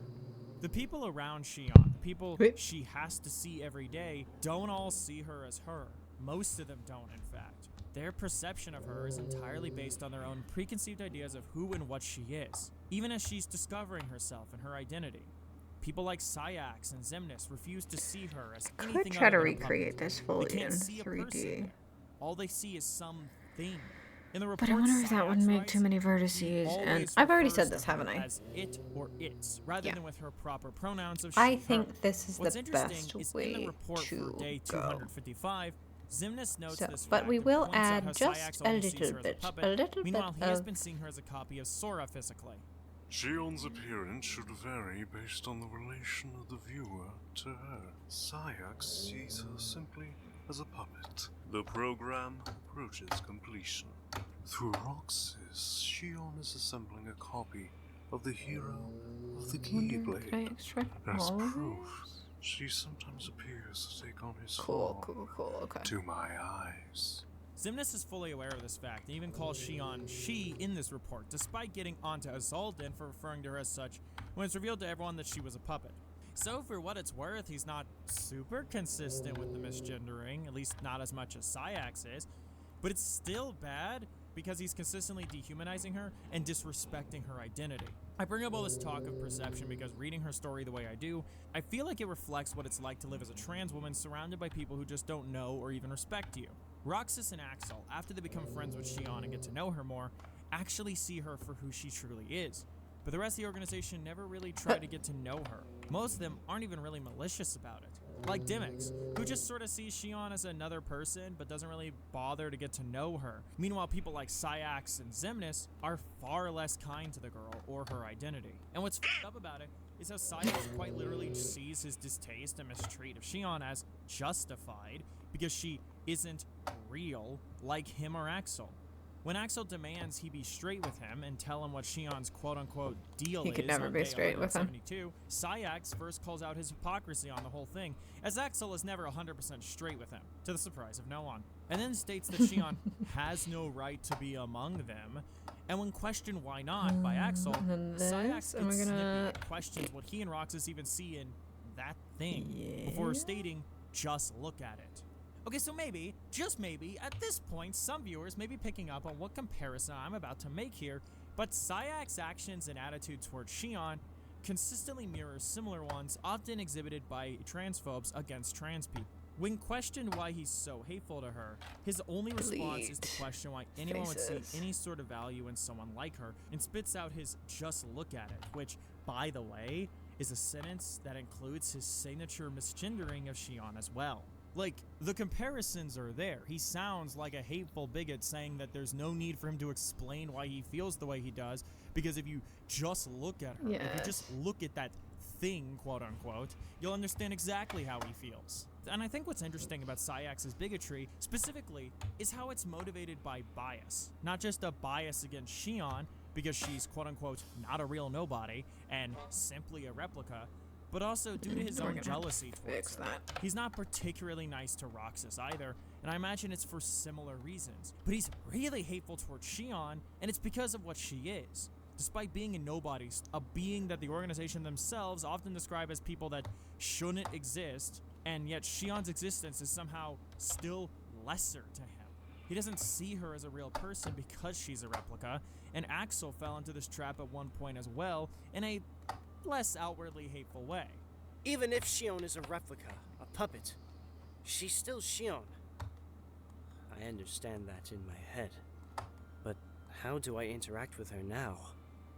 Riku Replica was just a tool, but I can't use Shion. No, I was wrong to have just used Riku Replica in the first place. How is a man-made puppet any less worthy than a nobody that was never meant to exist at all? They're both ambiguous, tenuous at best. She's my friend. Are you tenuous at best, gay? It doesn't invalidate the bonds we form. Next break we get, I told her we'd all go to the beach. I hope we get the chance. Our little summer vacation. Zoom. I know if we can get together and laugh about stupid stuff, Uh-oh, we the zoomed nagging too doubts hard. will go away. I bring up Axel's report from day 224 for a reason. Here we see Axel talking to himself, reevaluating his feelings once presented with new information. Shion is still Shion to him. Knowing she's a puppet doesn't change who she is to him, but it does require him to actually reevaluate his worldviews and beliefs. He saw Riku Replica, someone who was also a replica just like Shion, as a tool, and is now reckoning with how he saw him due to this new information. He even admits flat out that he was wrong for seeing Repliku that way, and points out how, when you really get down to it, replicas aren't all that different from nobodies.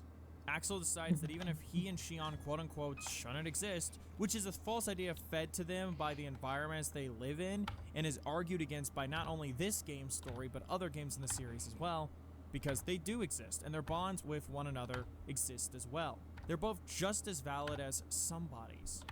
They still feel things, they still live, they breathe just the same as other people. The fact they weren't born the same as the people who are quote-unquote supposed to be doesn't change that. There's a general queer metaphor with nobodies as a whole, and we could get into that, but that's not the subject today. Just thought I'd throw that one out there. It's something we've been The not presented valid with gays, since the organization was transphobic ones. introduced in Chain of Memories. The idea that despite the claims that nobodies don't have hearts and thus can't feel like somebodies do, they do still, in fact, feel things. In Days, we see how, early into a nobody's life, they're pretty much just blank with minimum emotion or even words. It's only after some time alive existing around others and learning do their personalities start to form. They start to be alive, and we see this with Roxas at the start of Days, and similarly we'd see it with Shion when she's introduced. Despite the means of their births being different, they're still alive, and that's an important thing to remember. And I really like the aspect of Axel regretting how he saw Repliku as a tool now that Shion has shown him that replicas are still people, that they're just as valid as a nobody. And it shows the ability to grow as well as his general empathy. I never even made this real connection between like Shion and the Repliku like being. I mean, yeah, there it's like the Riku replica, like it's in his name that he is a replica, and how that is like the thing that, especially for like people like Sayax, that makes Shion less of a nobody, less of a non-person, even. But that is kind of tied to how the Riku replica is treated by a lot of the other characters. Yeah. I think this is a really... that was a really poignant observation by Mistress Dove. My throat did a little thing. Especially in regards to Axel's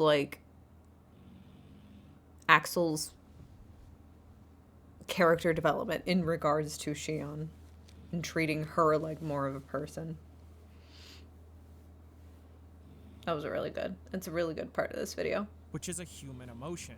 I also want to quickly mention Vexen's I'm Day gonna turn this 23 up report for here. myself. The program is largely on target. Number one, my finest replica has proven an even greater success than anticipated. And that Vexen is having a lot of fun. Good for them. I intend to take the other vessel, judged unfit for number status, to Castle Oblivion, where I will subject it to further testing. One thing is clear. Could these replicas not be classified as a special sort of nobody? In here, Vexen doesn't refer to either Shion or Repliku by any sort of name, which is dehumanizing and fits him as a character. But it also fits him to actually propose the question on if they should qualify as nobodies, considering the evidence that's right in front of him. A guy like Vexen wouldn't be as blinded by a bias against something to avoid what he'd see as a reality right in front of him. I, in general, like how varied the views of the organization are on this subject, and how it's not as simple as just everyone except Axel and Roxas are mean to Shion, even if most of them are still not exactly best friends with her either. It feels more realistic and honest, which I appreciate. So I feel like I spent around maybe 14 minutes going on about this one particular aspect 14. and building off of it, and you're probably sitting there going, that's nice and all, lady, but when are you going to get to the point? And my response is, please let me finish. I'm under a time limit and questions eat into that time. The heads of the March Caprice event told me I couldn't go longer than 50 minutes, and if you look at my runtime, that's a hard for me. So you're not getting Shion as trans the movie today, and it's really eating at my soul. I'm sorry.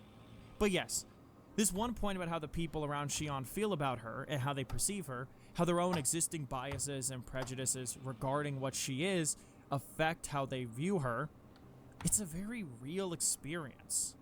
I mean, speaking from my own experience, being trans does mean you're surrounded by people who make up their minds about you entirely because of what you are and what that means to them. Some will be kind, empathetic, and even completely accepting, treating you like they would anyone else, while others will be cruel and hateful.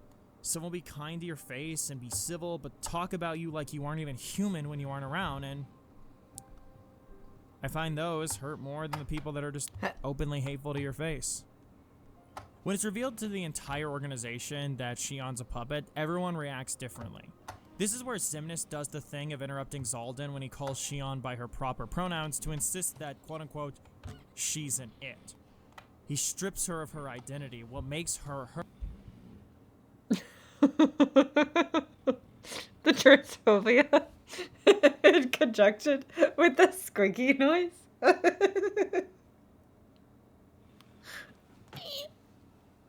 Can you imagine if just like every time J.K. Rowling treats, it's just like a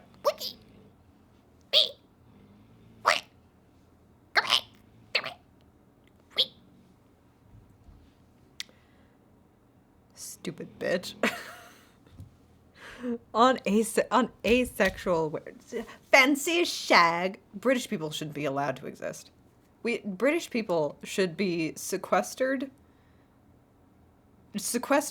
into solitary confinement just until we could figure out what the fuck is going on. Okay? You don't fancy a shag. You're not a real language. You're not a real culture. You're not a real person. Don't fancy a shag. Go back to your mold. Ugh. Don't fancy a shag. I'm just mad. I'm not doing anything. I'm just mad. Don't fancy a shag. Anyway. Her, so he can impose his own beliefs of what he thinks she is onto her, and then impose his beliefs onto other people around him. I do find it interesting, by the way. You could be having the best day. Sorry. You could be having the best day. And she just comes out of fucking nowhere. I'm so like over ever talking about her, but then she just comes back with don't fancy stag. Don't fancy stag. Don't fancy stag.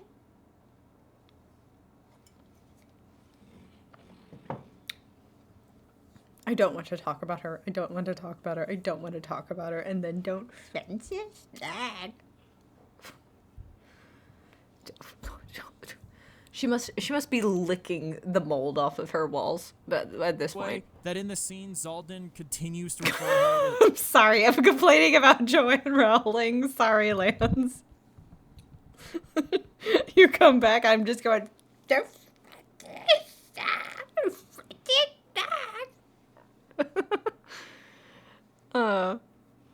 Sorry. Her actual pronouns of she, her, even after Xemnas does this. I didn't realize Zaldin was cool like that, especially given his supposed hatred of humans and their attachment to feelings. Again, I love the sound effects. An ally's an ally, I guess. Dimix's response of just being in disbelief that she's quote-unquote a puppet also reminds me of people who realize someone they know is trans and being shocked because they pass so well. Being stunned by the magic of something like HRT, or even just someone adjusting how they physically present. It's not a bigoted mindset, just one that is very much rooted in someone who is cis with no real experience with trans people. It's also at this meeting that Roxas speaks up for a moment, arguing that Shion is one of them, openly, only for Sayax to argue that she never was, that she never belonged, and even tells the boy to count the seats, to realize there's only ever been 13 seats here for a reason. There was never a place for someone like Shion as far as Sayax was concerned. She never belonged. The organization are the only people she's ever really known. They are the people she's lived around her whole life, and she doesn't belong simply because she isn't like them. Because there's something about her that she can't help, a fundamental part of herself that makes her different, and to some people, they see her as less than them as a result. And to really layer the tragedy on, these are a group of people who have been othered by society themselves. They're nobodies, quote-unquote hollow vessels of what they used to be, as the song goes. They don't even believe they have hearts, and yet, Axel and Roxas still grew close to each other, and Shion. Sayax still grew jealous over Axel's friendship for Shion. Vexen still felt fear at the thought of dying back in Castle Oblivion. Larksheen still grew close to Marluxia, and so on and so forth. Being othered by a group of people who you thought were your friends and family, people you trusted, all because of what you are, it's a tragic reality for a lot of trans people. The second they come out, they see people they thought loved them unconditionally suddenly turn their backs, toss them aside, and act like them simply choosing to be themselves rather than being what others want them to be is wrong. I mean, isn't that what's happening here? Xemnas is displeased that Shion's not acting accordingly, quote-unquote, not simply being the good little Sora that he wants her to be. So much so that they're willing to have her killed over it. And the people there who accept her, who love her, no matter who or what she is, can't believe this. They can't believe the cruelty they're seeing being done to someone that's one of them. Shion's whole arc is about discovering and asserting her own identity, being who she is, rather than what everyone else tells her that she has to be. In the literal text, that aspect is present no matter what. Xemnas wants her to be a Sora that he can control. Sayax sees her as just a tool. Vexen sees her as an experiment. Riku sees her as a sham and says as much when they encounter one another at Beast Castle. Shion is surrounded by people who all decided in their minds what she is, and to her, none of what they say is true. She's not a sham, she's not an experiment, she's not just a tool, and she's not Sora. And that experience, the one she goes through, I don't like when people misinterpret, well, not misinterpret, but have their own interpretation of Riku, like being too mean to Shion. It's like, we're completely ignoring the fact that she basically like lived with him for like a month. They were just like out camping or something. And he is, like one of the reasons why she like comes to accept herself, or like even like realizes that like she needs to get out of the organization, is not good for her. And of course, if you want to be, have you heard the word, the gospel of my own interpretation of Riku being bisexual, and with bisexuals being the largest part of the LGBT community, just statistically speaking, and how bisexuals, what I do love about us is that this was a fantastic entry, and Xion is a trans goat. But bisexuals, the thing that I love about us is that we are, for a lot of people, because of because of a lot of homophobia, inherent homophobia in our society, we're very much like the intro group. If you want to be a part of it, come join Gay 101. Riku might buy go, yeah. So I personally love the interpretation of Riku being a bi guy and having him be Xion's true introduction to accepting herself. I think that makes me happy personally. Is all I'll say about it. You can have your own interpretation, of course. But, like, especially in the early parts when, like, Riku's not even, like, all that mean to her. Like, it's cult deprogramming is what he was doing, okay? This is cult deprogramming. He was being blunt to help her snap out of it. All right. That's my own things, but okay. Is one that mirrors the trans experience. That experience of feeling lost, unsure of what you're doing here, followed by a moment of self-discovery and a declaration to be yourself, opening yourself up to hurt, being vulnerable and honest, and getting hurt as not everyone is as accepting or understanding as you'd hope they be. The despair of not feeling good enough, the agony of being called fake, the pain of living every day with everyone around you deciding that you can't just live your life because your mere existence has to be some sort of debate now. But there's also I got some thoughts up here. It's not nothing. joy in our lives. The people we meet that actually do care about us as people, and they have that empathy. The people who make life worth living. The moments like talking about your worries and thoughts with friends who are willing to listen. Or the more casual things, like sharing ice cream together and talking about the day. Days' ending is infamously very sad. Xion... I never got my ice cream, my March Caprice ice cream treat I was saving. I hope that's still there. I should go eat that tonight. Ice cream tonight. Fading away and being forced to give up, even being remembered by anyone as she disappears.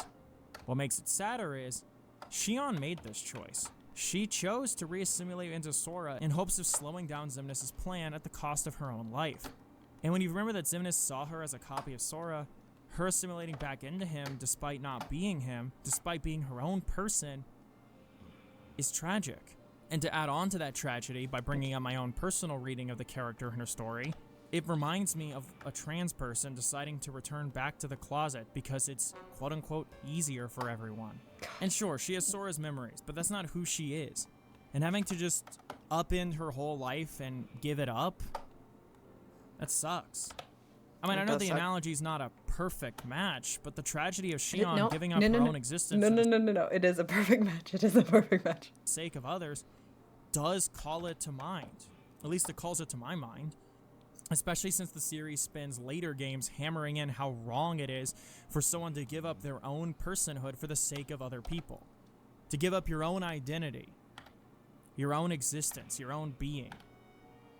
Sora telling Roxas outright in Dream Drop Distance that he deserves to be his own person too, that he deserves to be his own person just as much as he does, is a sentiment that he carries for others, as well as this other girl that he doesn't quite know.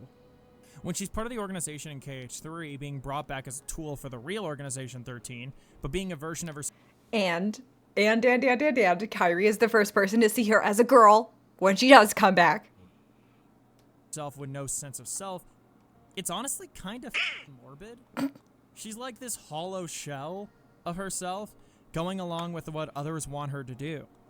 In a way, it reminds me of what it feels like when you choose to bury who you are inside of yourself. To hide away your identity from the world and to just float through life unsatisfied, zombified, day in and day out, never truly feeling alive, but doing what everyone wants you to. And doing what's expected. Manga Shion so peak. So peak, though. So peak. Oh my god. I'm sorry. I shouldn't say, like, I shouldn't say internet slang. I'm not good at it. And I just, how do you do, fellow children? Is this peak or perhaps Kino? Not Keynote, of course.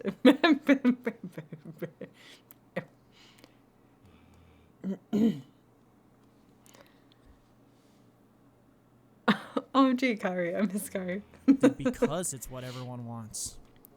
It's also interesting Same. that by KH3, Sayax has realized the error of his ways. He even tries to subtly jog Shion's memory and pull her back out of this haze by saying Axel and Roxas's names, a detail I feel like most people overlooked or didn't even notice. The guy who hated her existence so much quite and dumb. despised her very being to its core turned around and wanted to help her, to make up for all the cruelty he did to her, to give her a better life, a chance at that. And though at the end it was Roxas calling out from Sora's heart that helped Shion regain herself, I still think it's worth noting that Everyone is capable of redemption. You should try. You should try your best. change in Sayax's view. The freeing of Shion's heart also fully restores everyone's memories of her, and she's reunited with Axel, who is now Lee, as well as Roxas, who has gained his own body as well. It's a touching reunion and one of the many happy endings achieved in KH3's story, even if Sora himself didn't get his own happy ending by the end. When we see Shion post the climax, post all the fighting and the sealing of Kingdom Hearts, it's alongside Roxas and Lee at the clock tower of Twilight Town. That same clock tower that they always hung out by. They're even joined by new friends in Hainer, Pence, and Olette. Shion's friend group is larger than ever before. Even outside of this one scene, she's now friends with Kairi, with Naminé, with Donald, Goofy, Mickey, Riku, Sora if he was here. I'm pretty sure he considers her a friend too. You get the idea. And hell, on that clock tower, Sayax shows up, now Isa, turning over a new leaf, and finally, Shion can truly just live her life freely and be who she is, who she truly is. And heck, Shion has shed the baggy hoodie that is the organization uniform in favor of a cute, new, more feminine outfit. Finally Could be free cuter. to not only be her own person, but to be herself so openly. No pressures from anyone else to be anything besides herself. And that's beautiful. This is all to say that I see Shion's story, and I see reflections of my own. I see the feeling of uncertainty regarding my identity or my purpose. I see the disconnect between how others see me and how I see myself.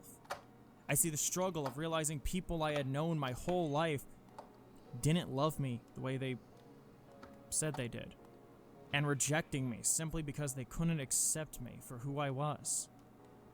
And I see that eventual happiness that came with allowing myself to be me, to be free and open and finding the people who loved me. And I know it's not just me who sees this. I know I'm not the first trans person to see Shion's story and connect it with that experience. I'm also not going to be the last, I feel. Because even if it wasn't the intent of the writers, the story told here resonated with people like me and our stories. We saw ourselves in this story about identity, and it connected with us. And it connected us with this art in a special way, a way that you're only going to get when you allow yourself to connect with art on a personal level. I know no matter what I say here, there will be people who get defensive regarding what I'm saying. They'll write paragraphs of comments arguing how I'm reading too deeply into things or seeing something that isn't there, while arguing that it wasn't the intent, so how can you see it that way? All to just prove they lack basic literary analysis but it skills. was. Art analysis isn't just Shion, about the literal Kingdom Hearts text. herself It's told about me. what you take away from the art and what you see, what it leaves you feeling and thinking. Discussion dies when we refuse to engage with art personally, when we're so afraid of what we might see that we shut down anyone who's brave enough to speak their own mind. You don't even have to agree with me, that's not what I'm saying.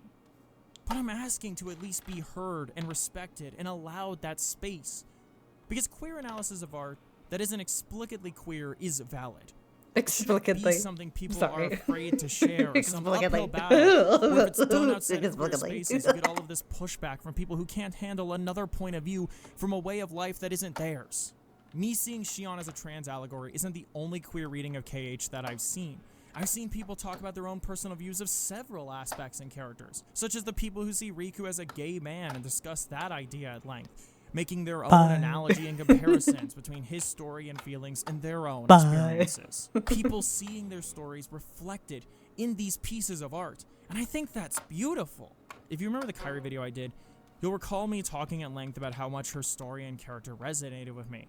As I see myself in the struggles of a woman with low self-worth who feels like she's a burden on the people around her and just wants to give back, to be able to pull her own weight, but constantly feeling helpless because of circumstances out of her control. And I resonate with Shion too, but in a different way. But it's just as meaningful. This principle, this idea isn't even exclusive to Kingdom Hearts. You just go online and look, and you'll find trans fan art and fan fiction of all kinds of characters. Stories people saw and felt seen by. Stories that a lot of times weren't intentionally meant to be read as trans, but people saw that and chose to express that, and that's beautiful. We discuss art online because it meant something to us, because it left us with these thoughts and these feelings long after the credits rolled, long after it was over. We And I want the unfortunately world to don't have embrace that more. I want people to be anywhere near the amount of just plain literacy, let alone media literacy, for people to be able to start talking about something like that. In a... What are you laughing at? What did I say? I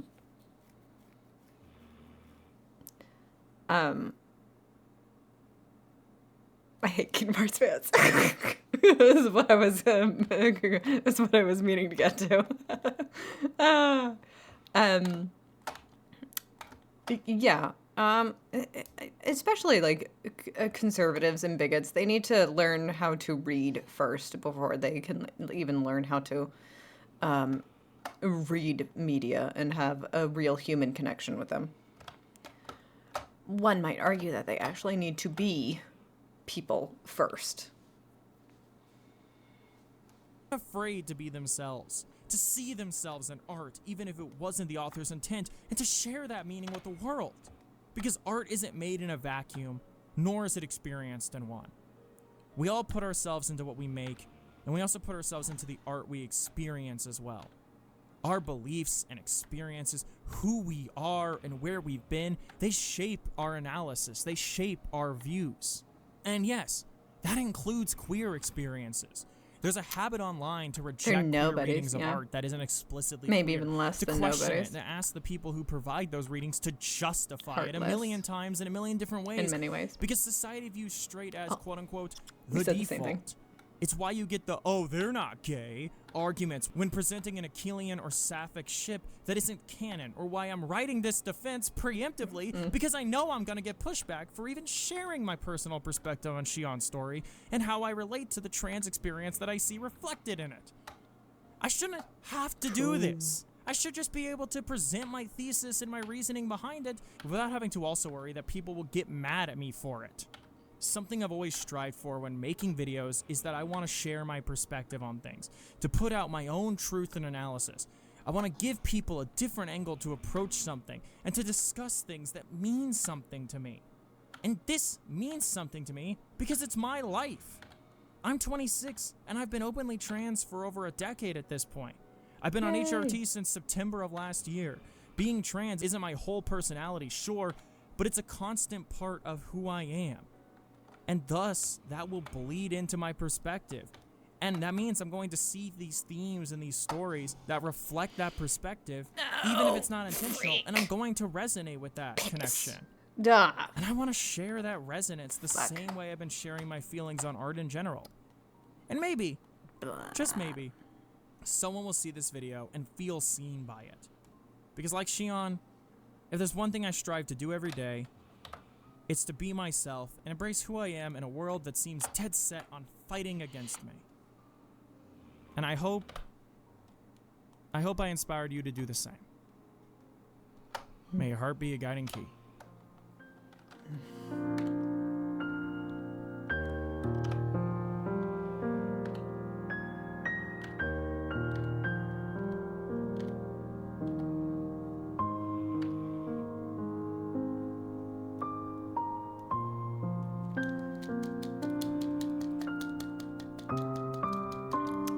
This was such a great video.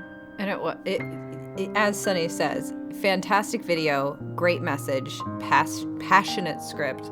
That's very true. Mistress Dove just put a lot of herself into this video, and I just like, I feel very, very honored to have it be a part of Merch Caprice. It's really cool. Even when it was sad, it's still good. Yeah.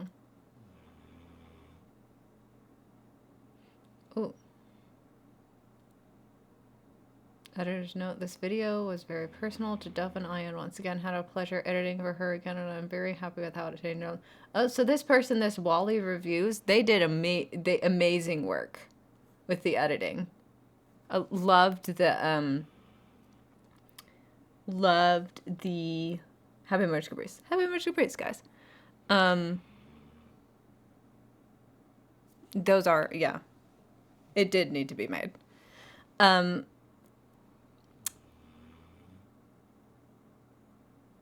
Editing very good.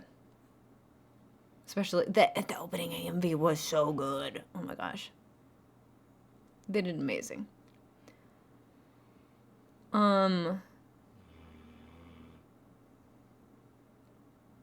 Thumbnail, cool. I pied. Sorry, I don't want to be like getting too much into other people's comments. What do I even say though? What do I even say to Mr. Dove?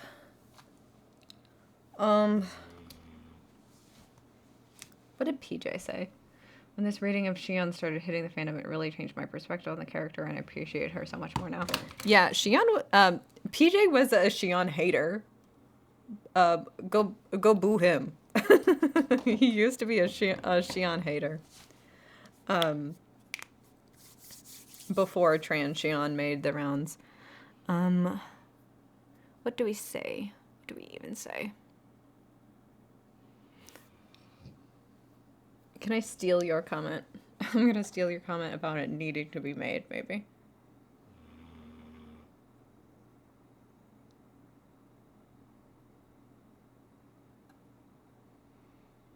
Oh, dang. I should have said Happy Women's History Month. Should have said that. Do it. So I have to I need to get that in writing.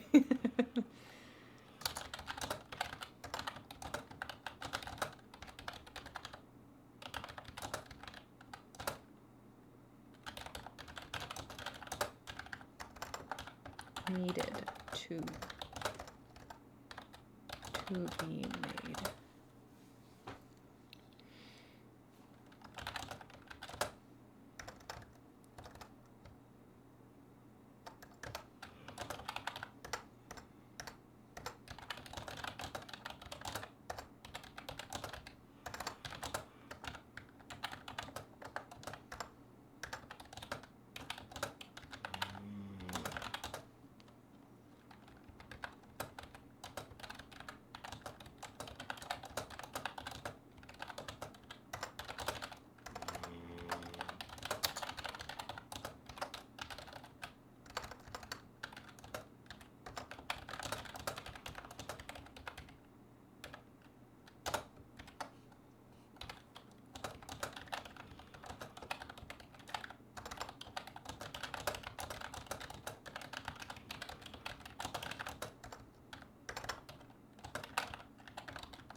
Right off.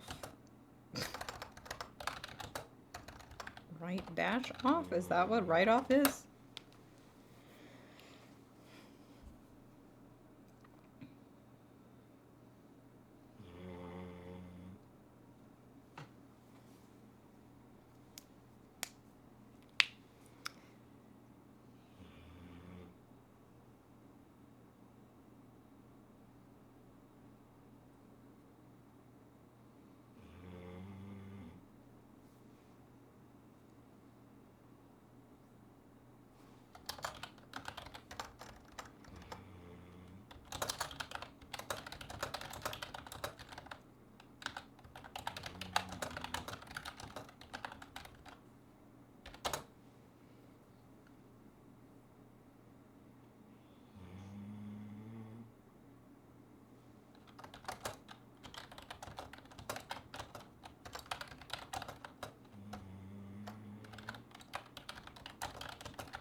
Just went and liked the video.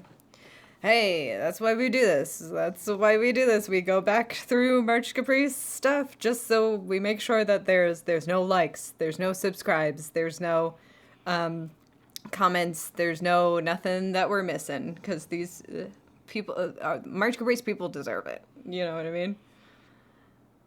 Smash that like button, yeah.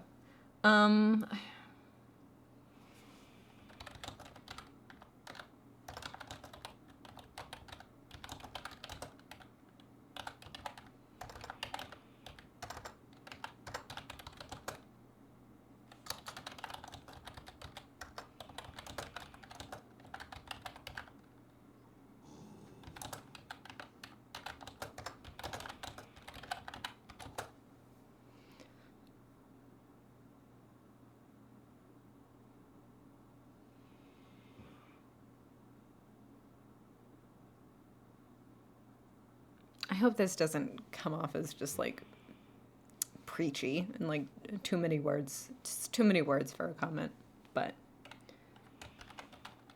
that's what I do. I put too many words in things.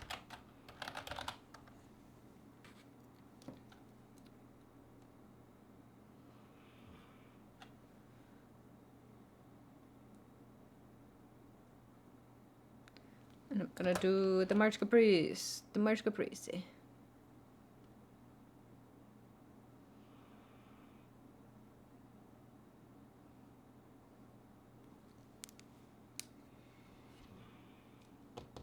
Okay.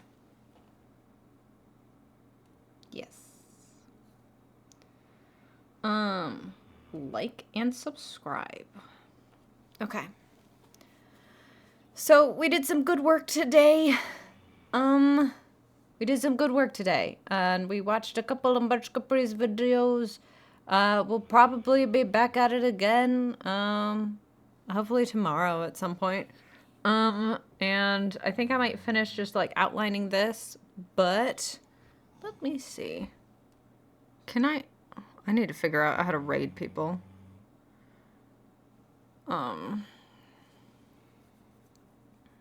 How do I?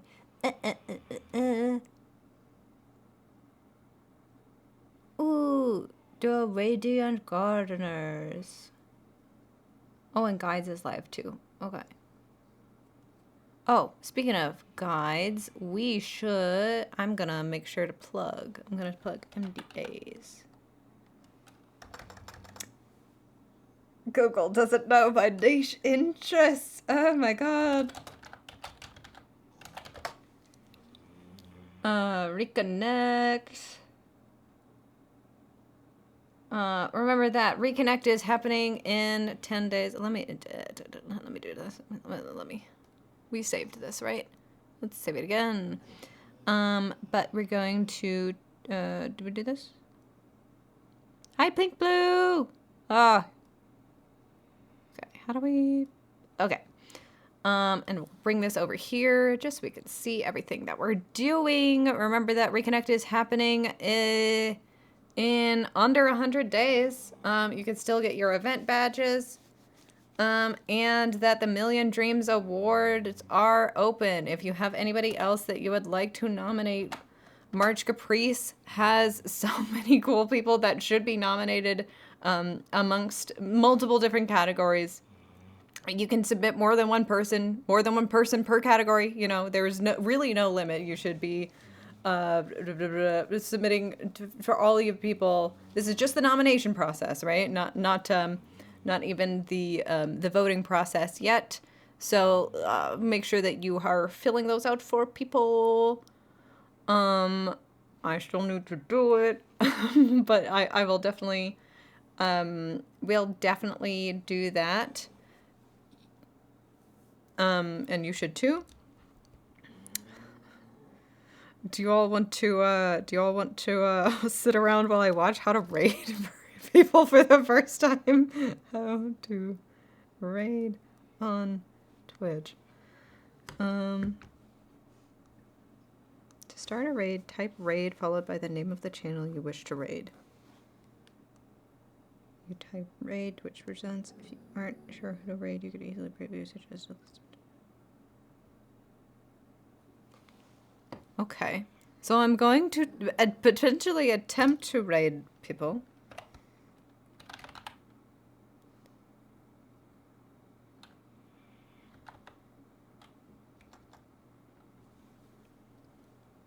Okay. Hold. Hold. Hold. I'm sure you guys are already watching the Radiant Gardeners anyway. But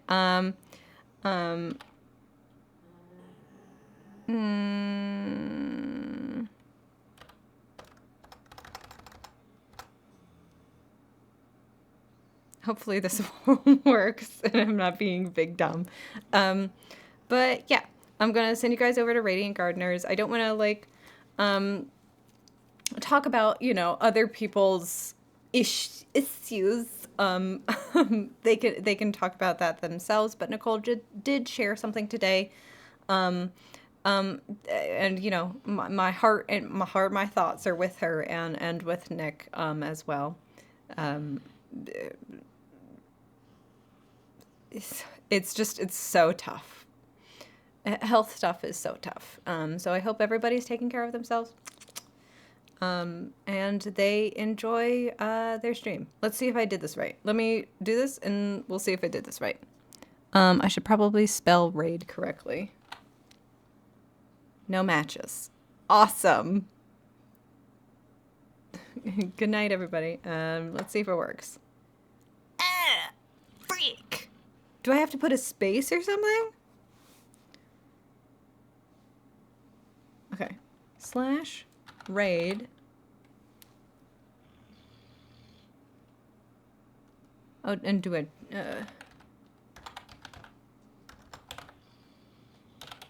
Gordon. I wish I knew how to spell Radiant or Gardeners. Radiant. Radiant. Gardeners.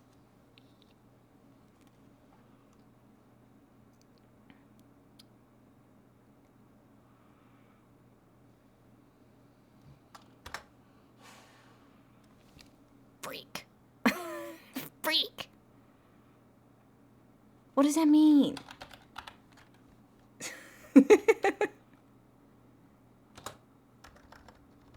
Help me. Help me. No, you have to. Oh, do I need to do Radiant Gardeners?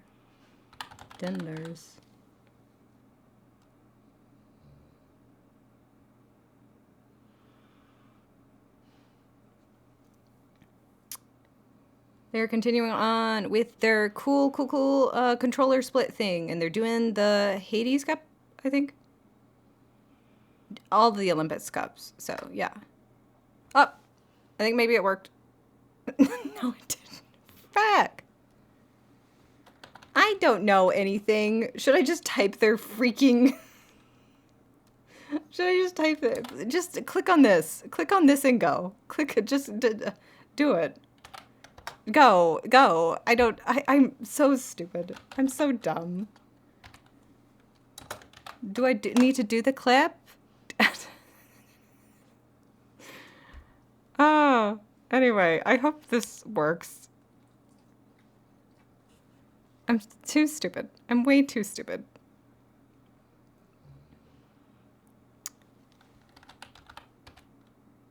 I feel like it should end. I feel like it should tell me that I'm doing it correctly.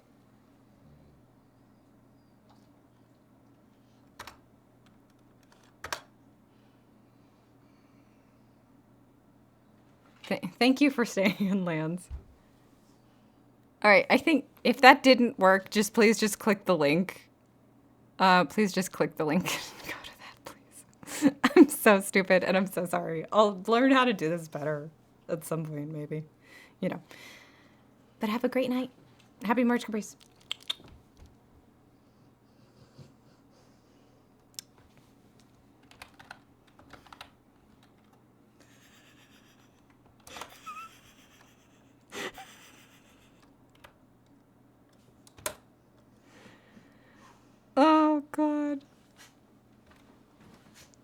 Why is it saying it's not? Okay. All right, that's working now. Okay, good night, and I love you. Happy March, Caprice. Take care of yourself. Bye. Woo. Thanks. Thank you. Good night. Oh. Sure, but when I get an ad. using Freak. apartmental intelligence for many years with Cool. Carl here. Describe your perfect apartment because Carl